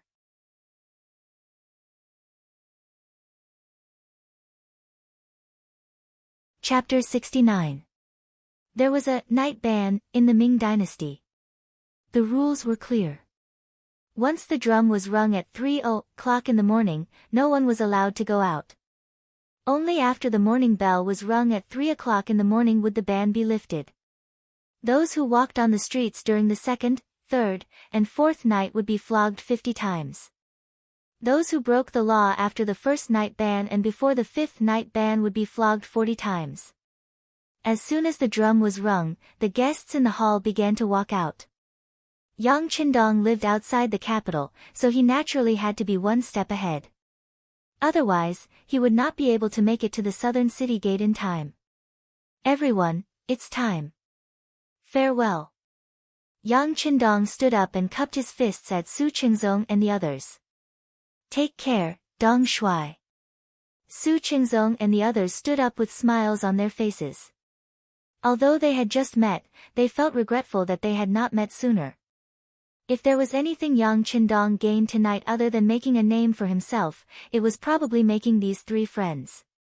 Of course, more importantly, the news of the 3 new songs spread rapidly in the capital that night. By the next day, there were already people on the streets humming the new songs that were fresh and catchy. The tip of the peach leaf is the tip of the tip, the willow leaves hold up the sky. My dear lord, listen to me carefully. In the morning, the servant girl, Little Wire, went out to buy breakfast as usual. As soon as she walked out of the courtyard, she heard two scholarly young men humming this song that she had never heard before. For a moment, Little Wire felt a refreshing feeling rush into her heart. For a moment, she stood there and listened in a daze. It was not until the two scholars were far away that she came back to her senses. Then, with a heart full of curiosity, she went to the nearest breakfast shop. When she returned to the courtyard after buying breakfast and saw the young lady getting dressed, she absent-mindedly placed the breakfast box on the round wooden table. Then, she rested her chin on her hands and carefully recalled the song she heard in her mind. Then, she hummed softly. After snorting twice, she shook her head forcefully. Her face was filled with anxiety, as if she had lost something she loved. "Little Wire, what's wrong with you?" After repeated this, Little Wire was still immersed in her own world. The young Miss's voice, which was as pleasant as an oriole's, entered his ears. "What are you humming? It sounds really nice." "Ah, young Miss." At this time, Xiao Wei felt as if she had just woken up from a dream, but her forehead was already covered in sweat. I heard two people humming this song when I went out to buy breakfast. It gave me a refreshing feeling, so I learned a few lines. Unfortunately, I didn't manage to remember it. At this moment, Xiao Wei looked as if she hated herself to the core, as if not remembering the lyrics and melody was a huge mistake. "What?" The young lady's expression suddenly changed. "Xiao Wei, are you saying that the song you were humming just now was a new song that people on the streets were singing?" "Ah. Miss, is this a new song? What kind of new song is it? Why haven't I heard it before?" The young miss, whose arm was being held by the maid Xiao Wei, had not yet fully put on her clothes. Under the red dress, her slender neck was undoubtedly exposed. Her soft breasts were like white jade, half covered. Her waist was tied, and a pair of slender and well-proportioned legs were exposed. Even her beautiful lotus feet were silently enchanting, as if inviting people to look at her seductively. If there were people who frequented the red light district here, they would definitely exclaim, "Madame Xue," and call out her identity. Madame Xue's full name was Xiao Yuxue. She was one of the famous courtesans in the red light district of the capital. Together with Madame Xiang, Dong Hanxiang, they were called half of the beauties in the city. It meant that both of them were more beautiful than half of the city. If they were combined, they would be the most beautiful woman in the city. Last night, Madame Xiang was resting in the backyard of Baihua Hall because of her female physiology. Moreover, she was young and sleepy, so she did not know what had happened in Jiu Art's workshop. Naturally, she did not know about the 3 new songs. When she woke up early in the morning, she heard her maid Xiao Wei humming softly.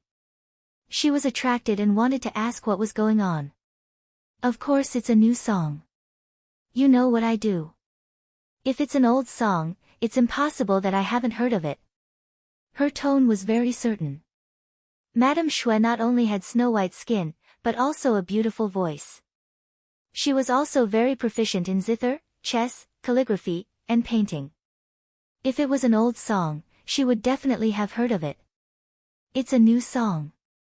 Miss, you should learn it quickly. When you sing it, more people will come to our Baihua Hall. Then, we will be able to suppress Jiu Art's workshop." Xiao Wei looked excited. Of course, whether it was because she wanted to listen to this song was unknown to outsiders. "Bah!" Madame Xue's red lips opened slightly. She really looked like she was exhaling. "Since it's a new song, of course you haven't heard of it. If you have the time, why don't you go and find out where it came from?" "Oh, I'll go right away." The lively Xiao Wei agreed and rushed out of the room. When she saw Madame Xue, whose clothes were still slightly untidy, she shook her head. Xiao Wei is already 16 years old, but she still does things carelessly. I don't know who will marry her in the future. When it came to marriage, Madame Xue could not help but frown slightly. She thought of her own family background and Xiao Wei's family background. people like them did not have the right to pursue happiness. Perhaps the best ending for them was to grow old in Baihua Hall. But when she grew old, would there be a place for her here? Courtesan. It sounded like she was quite famous. But in the end, she was just eating the rice of youth. Once she grew old, her popularity would decline day by day. At that time, there would naturally be younger and more beautiful girls to replace her. After a long time, no one would remember her glory when she was young. Just like the lyrics of the later generations said, one wrong step, and you'll regret it forever. Dancers were also human. Who could she tell the pain in her heart? For the oppression of life, she swallowed her tears. Is this fate?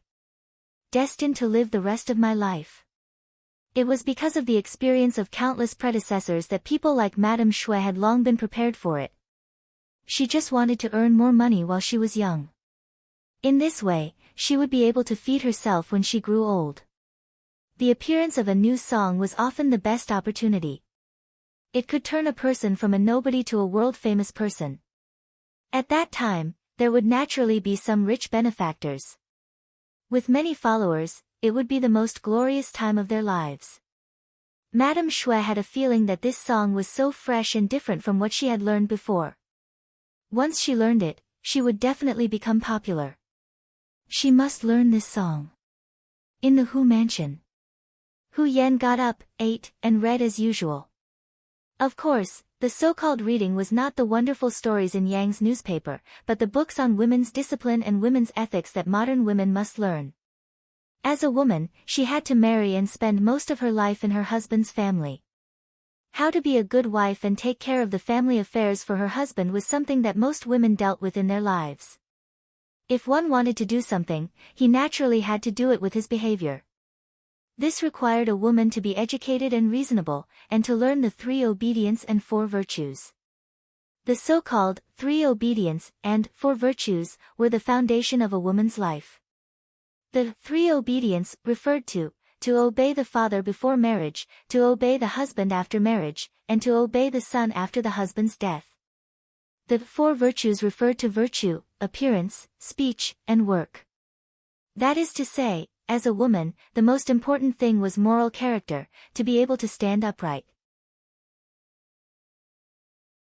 Then it was appearance, meaning that one should be dignified, steady, and courteous, not frivolous and casual. Speech, meaning that when conversing with others, one should be able to casually add meaning, be able to understand what others are saying, and know what one should and shouldn't say.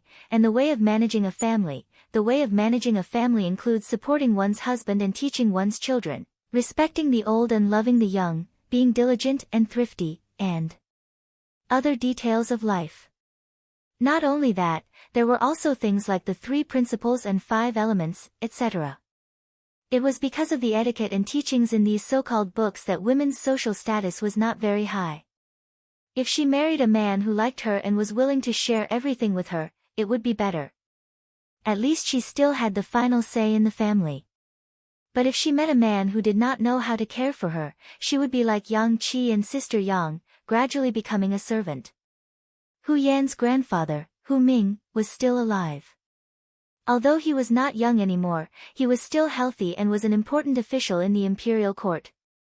He was one of the 5 ministers entrusted to Xuanzong, and also held the position of Minister of Rights. Her father, Hu Changning, was the governor of the Brocade Guards and held great power. He was in his 40s and was full of vigor.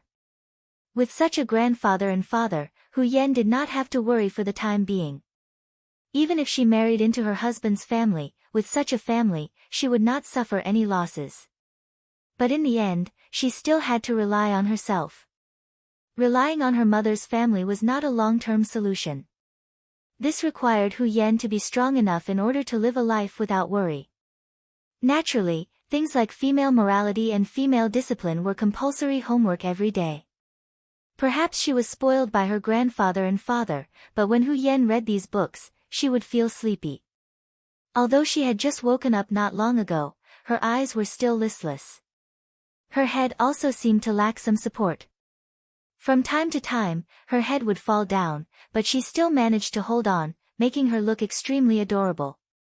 Young Mississippi, Hu Yan, who was hesitating whether or not to fight 300 rounds with the Duke of Zhou, was instantly awakened by a series of screams. At that moment, the Duke of Zhou was so frightened that he ran off to who knows where. After the screams, the servant girl Xiao Qing rushed into the study, bringing with her a whirlwind. If she ran 100 meters at this speed, she should be able to barely pass.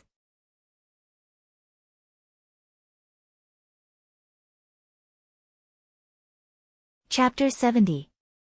Little Qing. Looking at the maidservant who was sweating profusely and was not reserved at all, Hu Yan pretended to be angry and scolded angrily with her small mouth. Don't you know what it means to be prudent and reserved? Look at you now, you don't look like a maidservant of the Hu family. You have been with me for so long, why can't you learn?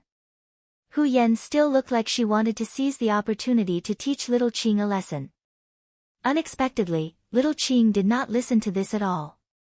Instead, she looked at Hu Yan with a pair of bright black eyes and said, Miss, Dong Shuai went to the red light district last night. What? A simple sentence was enough to make Hu Yan, who wanted to pretend to be a miss, suddenly change her attitude. Her originally pouting mouth was already wide open, but then she suddenly closed it tightly and said with a voice that was close to gnashing her teeth, I didn't expect that he is also such a shameless man. Ah. Originally, she wanted to come here to take credit and also to prove that her identity as a spy lived up to her name. She did not expect that one sentence would cause the miss to misunderstand her meaning. Little Qing quickly corrected herself and said, Wrong. Dong Shuai did go to the red light district, but it was not an ordinary place of prostitution. He went to Jiu Art's workshop. Not only that, he also sang 3 songs there. I heard that each song made people feel refreshed and shocked. This time, little Qing did not dare to hold back in the slightest and said everything that she had heard in one breath. What? He knows how to sing. He knows music. At this moment, Hu Yan realized that she had misunderstood Yang Qindong. However, at this moment, she would not admit that she was wrong, because her body and mind had been attracted by a better topic. Not only does he know, I heard that one of the songs was about a tragic love story. It was about a long time ago, there was a firearms camp. Song Laosan's family lived next to them. They had nothing to do, and then there was a man called Little Six and a girl called Big Lotus. Little Qing also knew half of it and did not completely understand. She only heard it repeated by others. Things that passed through other people's ears were not very clear. Hu Yan was a very smart girl. She was able to make out the gist of it. He's the 6th young master. Could this little 6th be referring to him? Could that De Lian be a girl he knows in Jianing? Does he really know how to act out a story for fun? I heard that Dong Shuai not only knows it, but he is also very good at it. After one song, even Lady Xiang, who is famous for her beauty, was ashamed. She took the initiative to give up the stage and retreated. She did not have the face to come out again. Xiao Qing thought about how she had spent some money and heard the story of the scholar who happened to be at Joey's shop last night. She couldn't help but feel excited. Was there anything this Dong Shuai wouldn't do? Is there such a thing? Hu Yan's eyes were naturally wide open, and her face was full of joy. She felt as if she had done something great. Of course. I also heard that the top courtesan of 100 Flowers Hall, Lady Shui, who is also famous for her beauty, has rushed to Yang village in the south of the city in a sedan chair. She said that she wants to be apprenticed to a master. The more little Qing spoke, the bigger her eyes became. That was an expression of being honored, as if she was the one who had been acknowledged as a master. Hu Yan, who was listening in riddles, immediately blushed when she heard that Lady Shui was going to Yang village to be apprenticed to a master. Shameless. How can Dong Shuai accept someone like her as his disciple? If she can't go, she will just be asking for trouble. As if she had made an assertion, Hu Yan said, Dong Shuai can sing at home if he knows how to sing. Why does he have to go to Jiu Art's workshop? Isn't he afraid that the imperial censors will impeach him? As she spoke, she put her fist to her lips as if she was anxious about something. When little Qing saw this scene, she immediately laughed out loud. "Miss, who are you to Dong Shui? Why are you so anxious for him?" "I am him." When Hu Yan said this, she suddenly realized that she had been tricked by little Qing. Her face immediately turned red. She clenched her fist and, fiercely, chased after little Qing. For a moment, the two young women started a marathon competition in the study. In the imperial court, the officials were in a good mood today. It was probably because they saw the high-yield grain that could produce more than 20 dan of grain yesterday, which solved a big problem for the development of the great Ming dynasty. Now, everyone was smiling. Even colleagues who were not close to each other nodded to each other when they saw each other, which was rare for them to be magnanimous. Zhu Qizhen was also in a good mood. Last night, in Empress Qian's bedroom, he was really praised. Speaking of Empress Qian, she was really well-behaved, virtuous, and gentle. She was born in Haizhou. Her father, Qian Gui, was a military commander. She was made empress in 1442. From then on, she only had one person in her eyes, Zhu Qizhen. In other people's eyes, Zhu Qizhen was Emperor Yingzong. But in Empress Qian's eyes, he was her husband, her sky. She dedicated all her love to this person. In the history of the Great Ming Dynasty, Emperor Yingzong was captured by Yes Hen during the Tumu Rebellion. In order to welcome Yingzong back to the court, she sent out all the assets in her palace. Every day, she mourned and prayed for the gods to bless Yingzong. When she was tired, she would lie down on the ground, which caused one of her legs to be disabled. She cried all day and cried until one of her eyes was blind. Later, Emperor Yingzong returned to the capital and was imprisoned in the Nangong Palace. During this period, life was difficult. Empress Qian used hand knitting to support the two of them. This lasted for 7 years. After Zhu Qizhen died, he was afraid that Empress Qian would be bullied by imperial concubine Zhou. He specially ordered Empress Qian to have the honor of being buried with me after she passed away. It could be said that Empress Qian was a model of virtue. Normally, it was very difficult to get such a person to flatter him and say a few words of praise. However, after seeing the potatoes at Yangjia village, Empress Qian acted out of character. She praised Yingzong endlessly, saying that it was because the emperor was virtuous that he was bestowed with such a high-yielding and auspicious item. She said that Yingzong should devote himself to state affairs and work hard for the prosperity of the great Ming dynasty.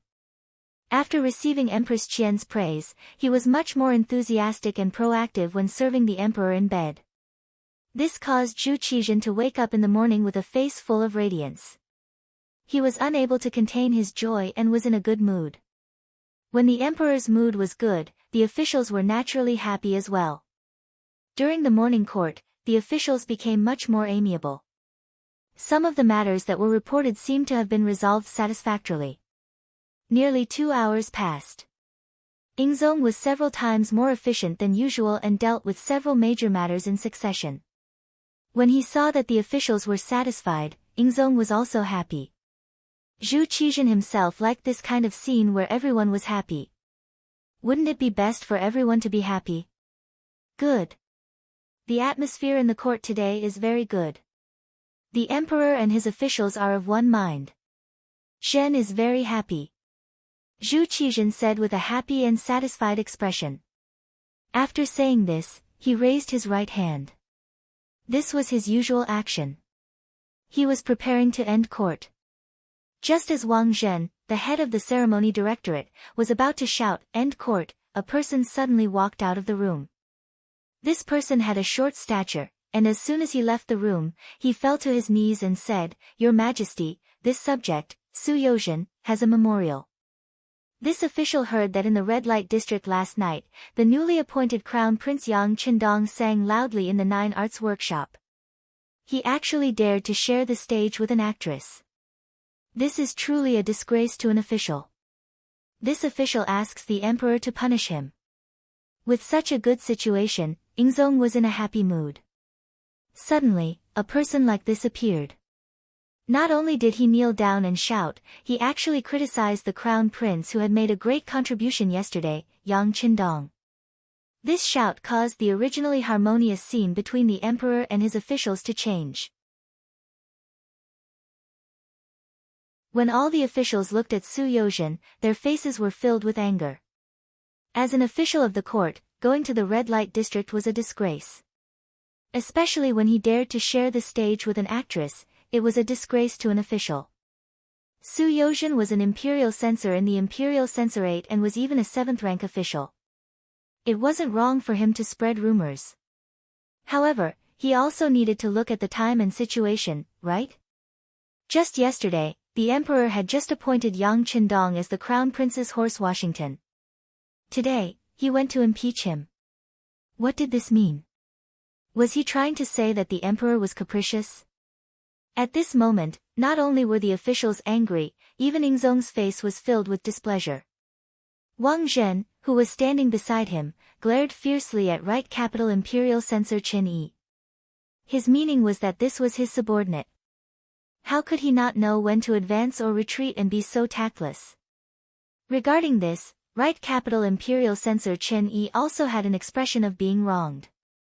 Although he was the head of the imperial censor, not all imperial censors needed his approval before they could submit a memorial. However, everyone who was on duty had this authority. They would give you face and greet you. However, there were countless cases where they didn't give you face and suddenly attacked you. It was clear that this time, Su Yozhen didn't communicate with him. Instead, she chose to reprimand him in front of the court. Most of the time, people who reprimand him would offend people.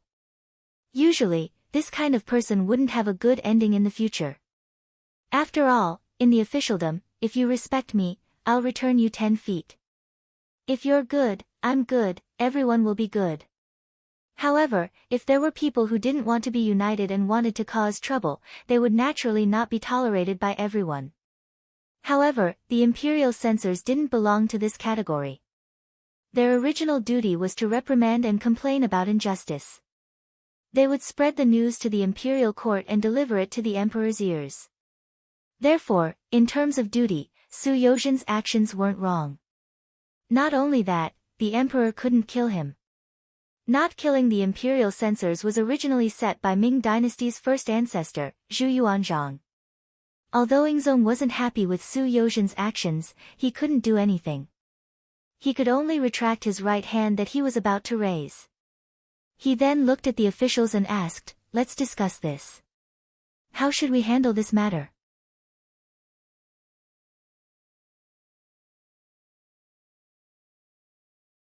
Chapter 71. He said handle, not deal. This in itself was a clear indication of Yingzong's attitude. He'd only been promoted yesterday because he'd offered up a potato. If Yang Qindong hadn't been so young, a minor 5th-rank position would have been a bit too light. Zhu Qizhen had just said that when the immortal abode opened for business, he would attend if he had the time. This was a disguised form of compensation. All of the officials were well aware of this, but none of them objected. After all, this was what Yang Qindong deserved. But it had only been a day. No. It hadn't even been 24 hours yet. Yet someone was already impeaching Yang Qindong. How was this a memorial? This was clearly a slap to the emperor's face. As the saying went, if the lord was humiliated, the subject would die. All of the officials knew that they had an obligation and a responsibility to absolve Yang Qindong today. Otherwise, if they judged others by their own standards, wouldn't it be possible for them to be rewarded one day and taken back the next? Regardless of whether the lips were gone, the teeth would feel cold, or whether officials would protect each other, the officials had no choice but to stand in Yang Qindong's shoes. However, before the officials could think of a way to express their stance, another person stepped forward. When he stepped forward with his ceremonial tablet in hand, the officials knew something was wrong. Some of them even revealed anxious expressions. Reporting to Your Majesty, this subject Yu Qian agrees with Governor Su's request. As an official of the court, he should strictly abide by the law. However, not only did he wander around the brothels, he even dared to sing on the same stage as an entertainer. This is truly a loss of face for us court officials. Your Majesty, please issue an edict to punish him. As he spoke, the proud left assistant minister of the Ministry of War, Yu Qian, knelt on the ground and bowed. Yu Qian, courtesy name Tingyi, was from Qiantang. He had studied diligently since his youth and had lofty ambitions.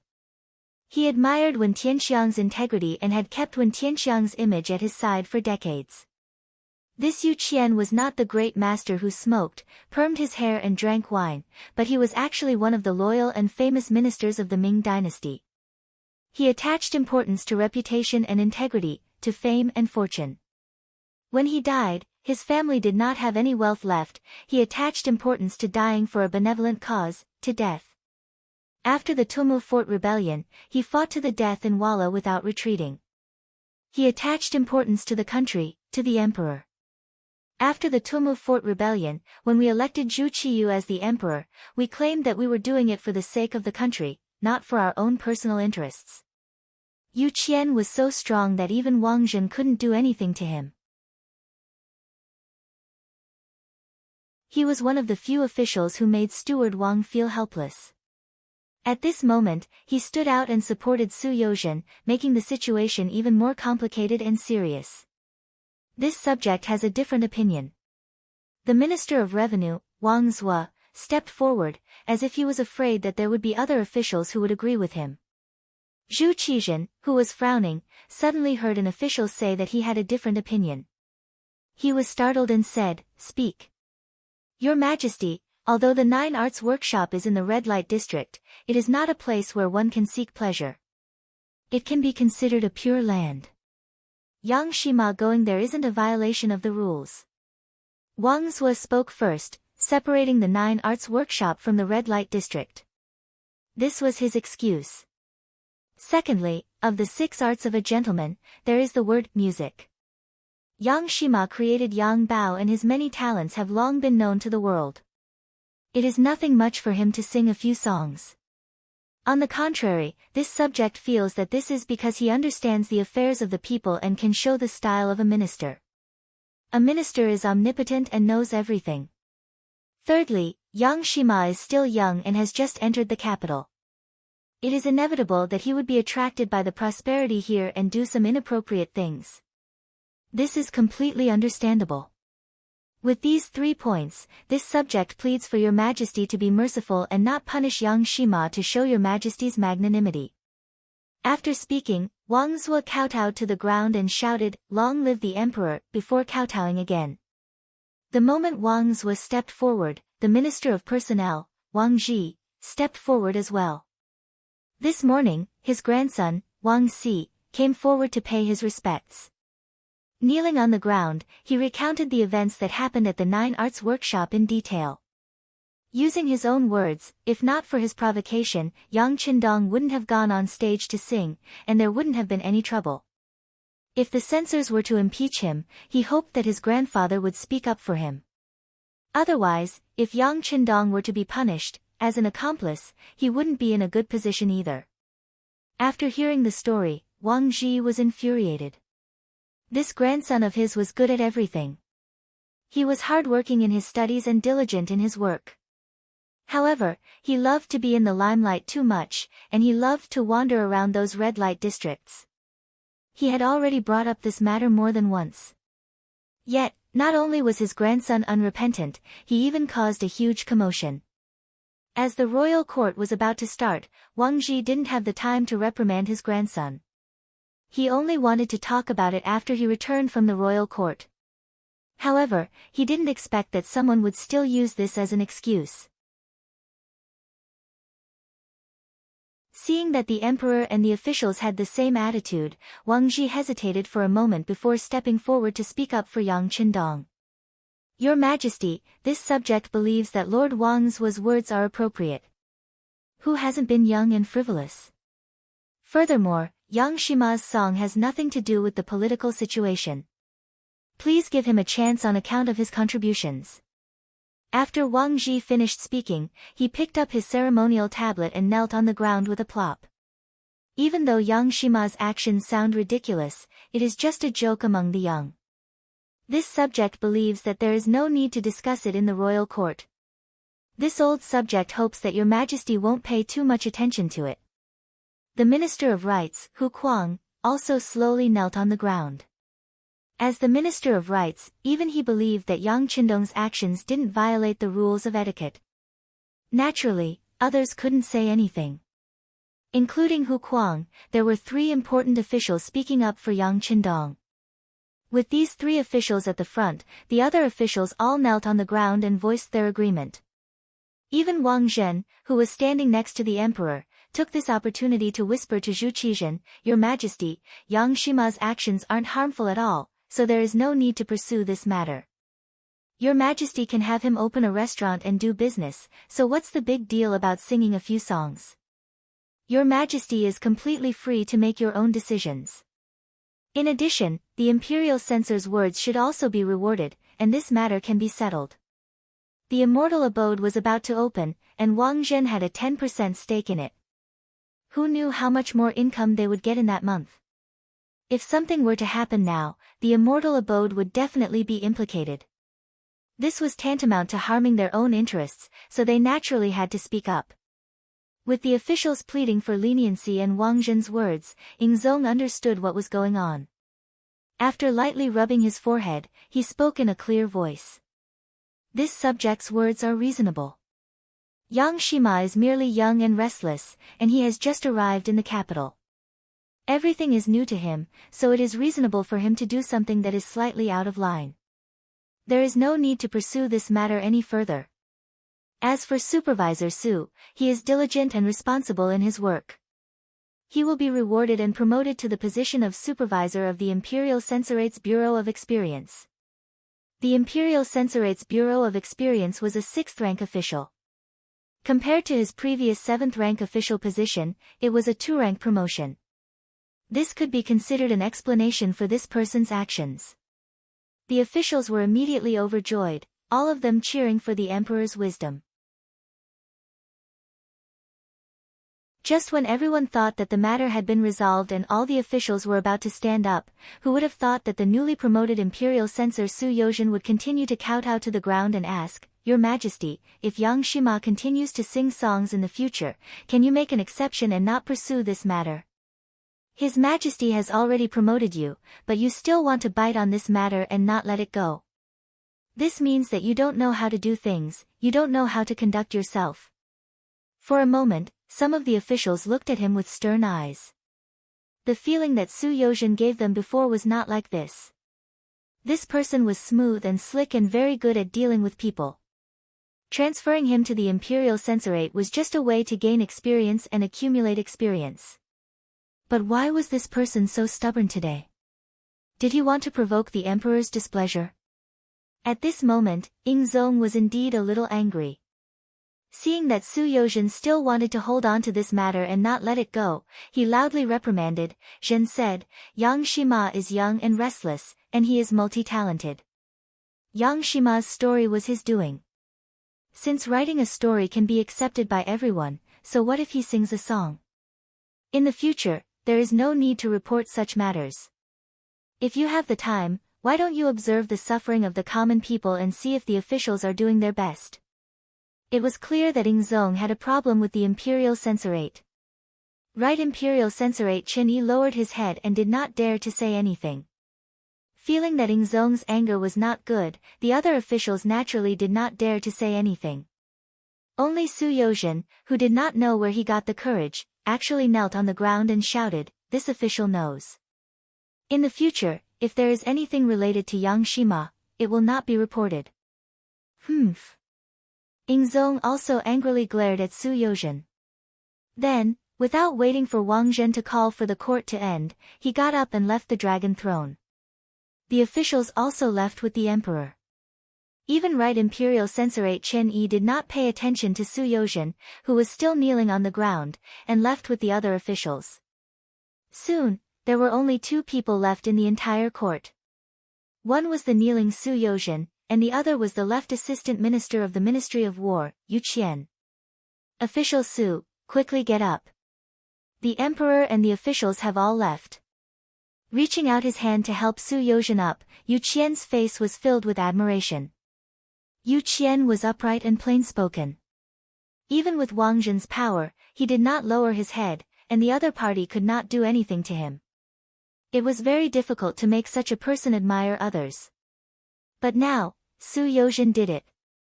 Being helped up by Yu Qian, Su Yozhen was flattered. Official Yu, many thanks, many thanks. Official Su, there is no need to be like this. I should be the one thanking you. Imperial censors should be like Official Su, not fearing power, and report to the emperor. Even if the person you are referring to has made a great contribution, it is still the same. When he said these words, Yu Qian's words were righteous, and his face was solemn. Not only did he say this, in fact, he had always done things this way. However, he did not notice that at this moment, Su Yozhen's face was filled with shame. Only he himself knew why he would do such a thing today. His heart was far from being as pure and holy as Yu Qian seemed. On the contrary, it was extremely dirty. It was just that it was not enough for people to understand. Official Yu is too modest, too modest. Drenched in cold sweat, Su Yozhen was afraid that he would unknowingly give himself away if he stayed, so he cupped his fists and bid farewell. Yu Qian was left standing alone in the court, his gaze seemingly piercing through the imperial city, piercing through the capital, and reaching the Yang clan manor in the southern part of the city. Yang Qindong, Yang Qindong, first you made a report to control the direction of public opinion, and then you made such a ruckus the moment you arrived in the capital. Just what are you thinking? Are you an official or a merchant? Are you loyal or treacherous?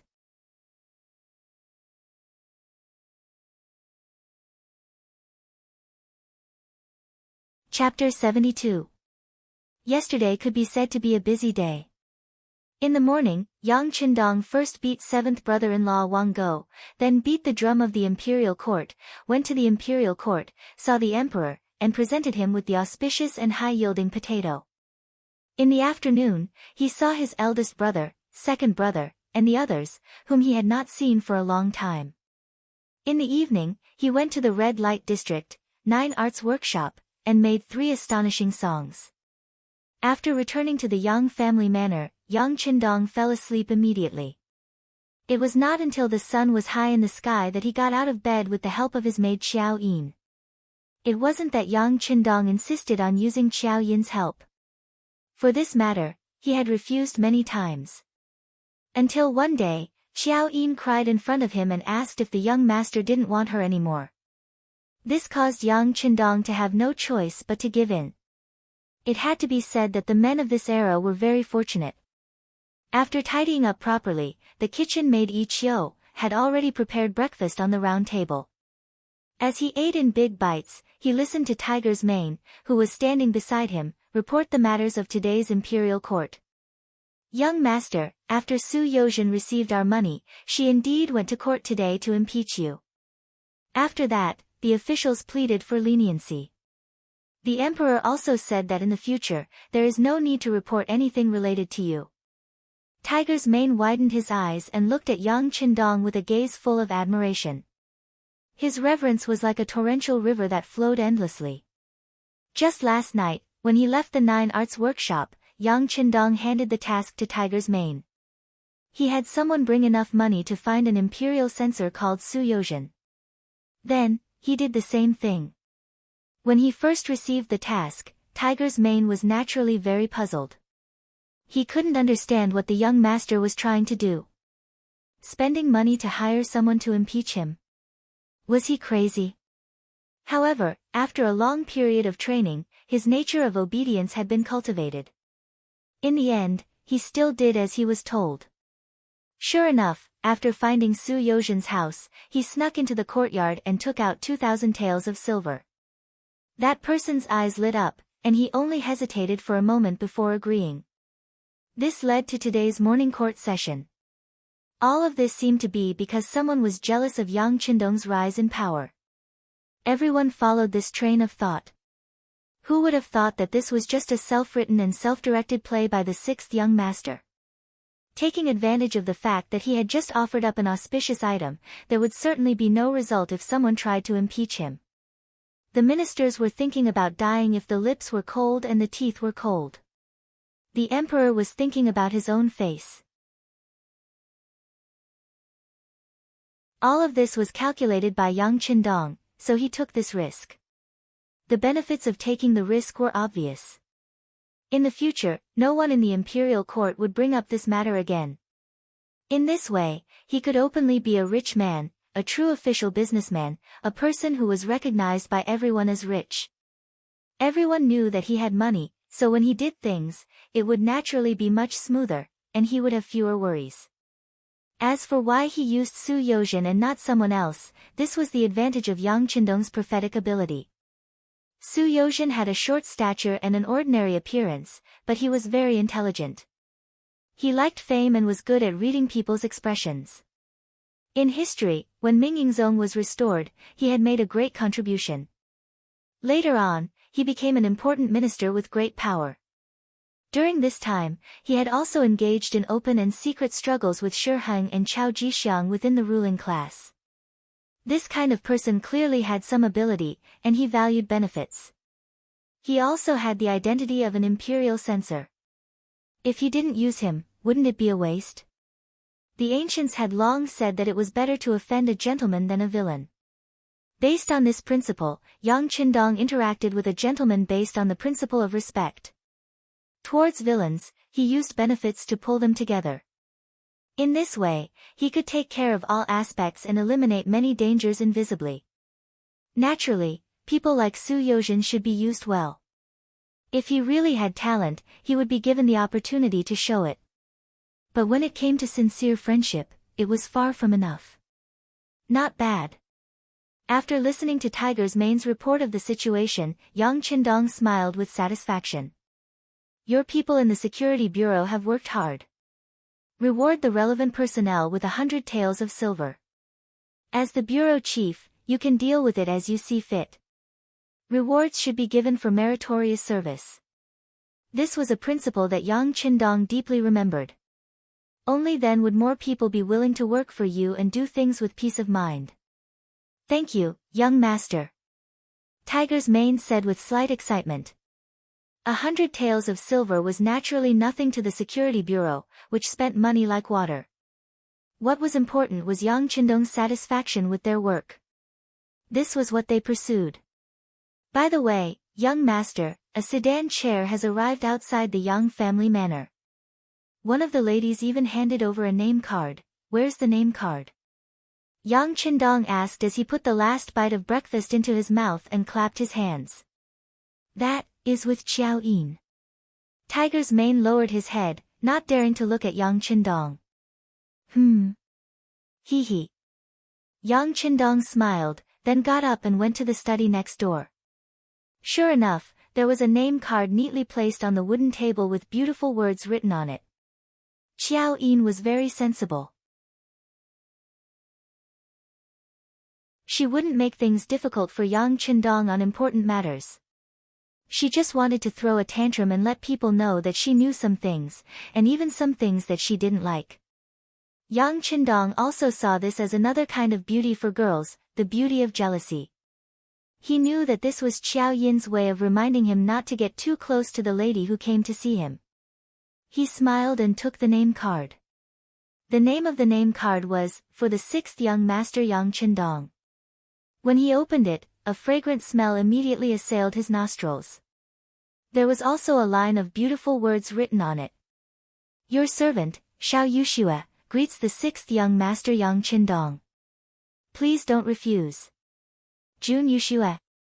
Yang Qindong took the name card and walked out of the study to Tiger's Mane, who had a respectful expression on his face. Knowing that this was a question for him, Tiger's Mane thought for a moment before the identity of this person popped up in his mind. Young master, Xiao Yuxue is Lady Shue's name. Oh, so it's Lady Shue. Hee hee, she's smart. By the way, is Lady Xiang here yet? Yang Qindong recalled Dong Hanxiang's struggling expression last night. No. Tiger's Mane shook his head and scolded Lady Xiang in his heart for not being sensible enough. The young master Yang Qindong personally went to your 9 arts workshop and sang 3 songs. You don't know how to take advantage of such an opportunity. It really makes one speechless. Yang Qindong's face clearly flashed with a hint of loneliness. It was unknown whether he was feeling pity for Lady Xiang or lamenting the outdated views of people nowadays. Forget it.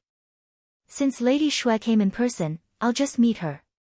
If she's a talent, I'm willing to teach the young master Yang Qindong a few things.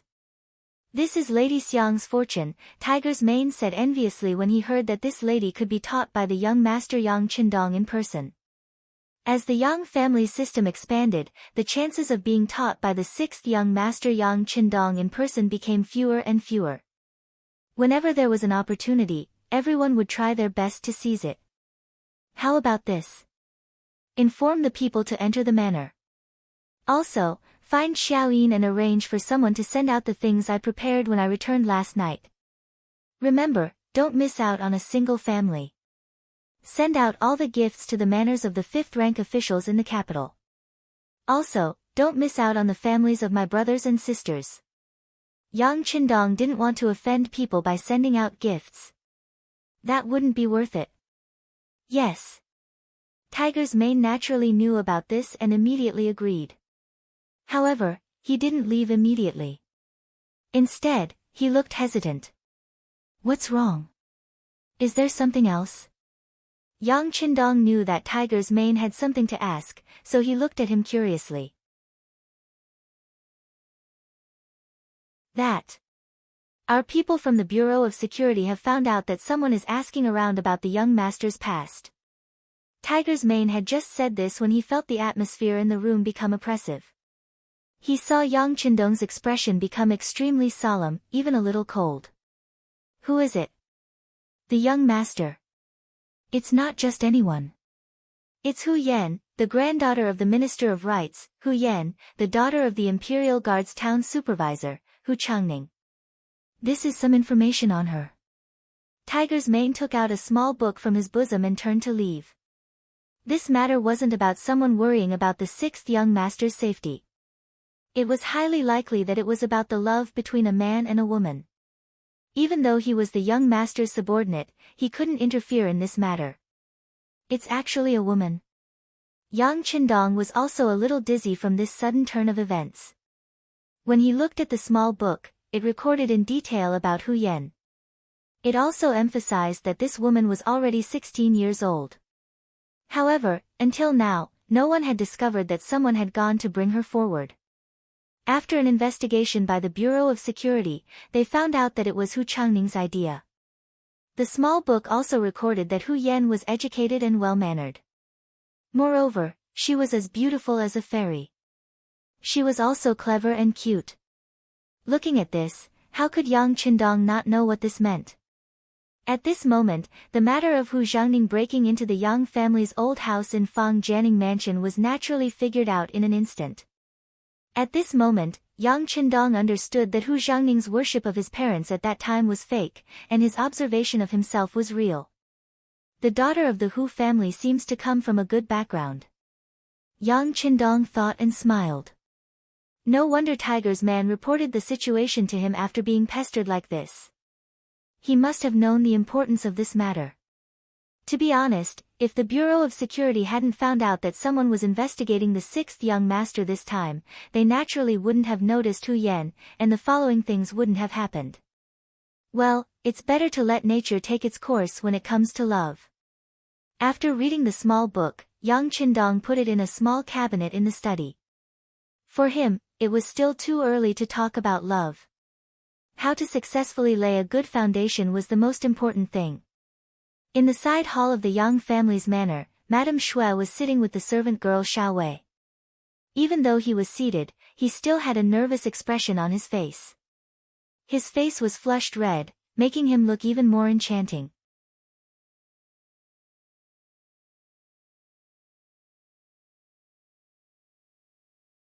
Chapter 73. Seeing Xiao Yushua's nervousness, Xiao Wei tried to cheer her up. Miss, you don't have to be so nervous. You can relax.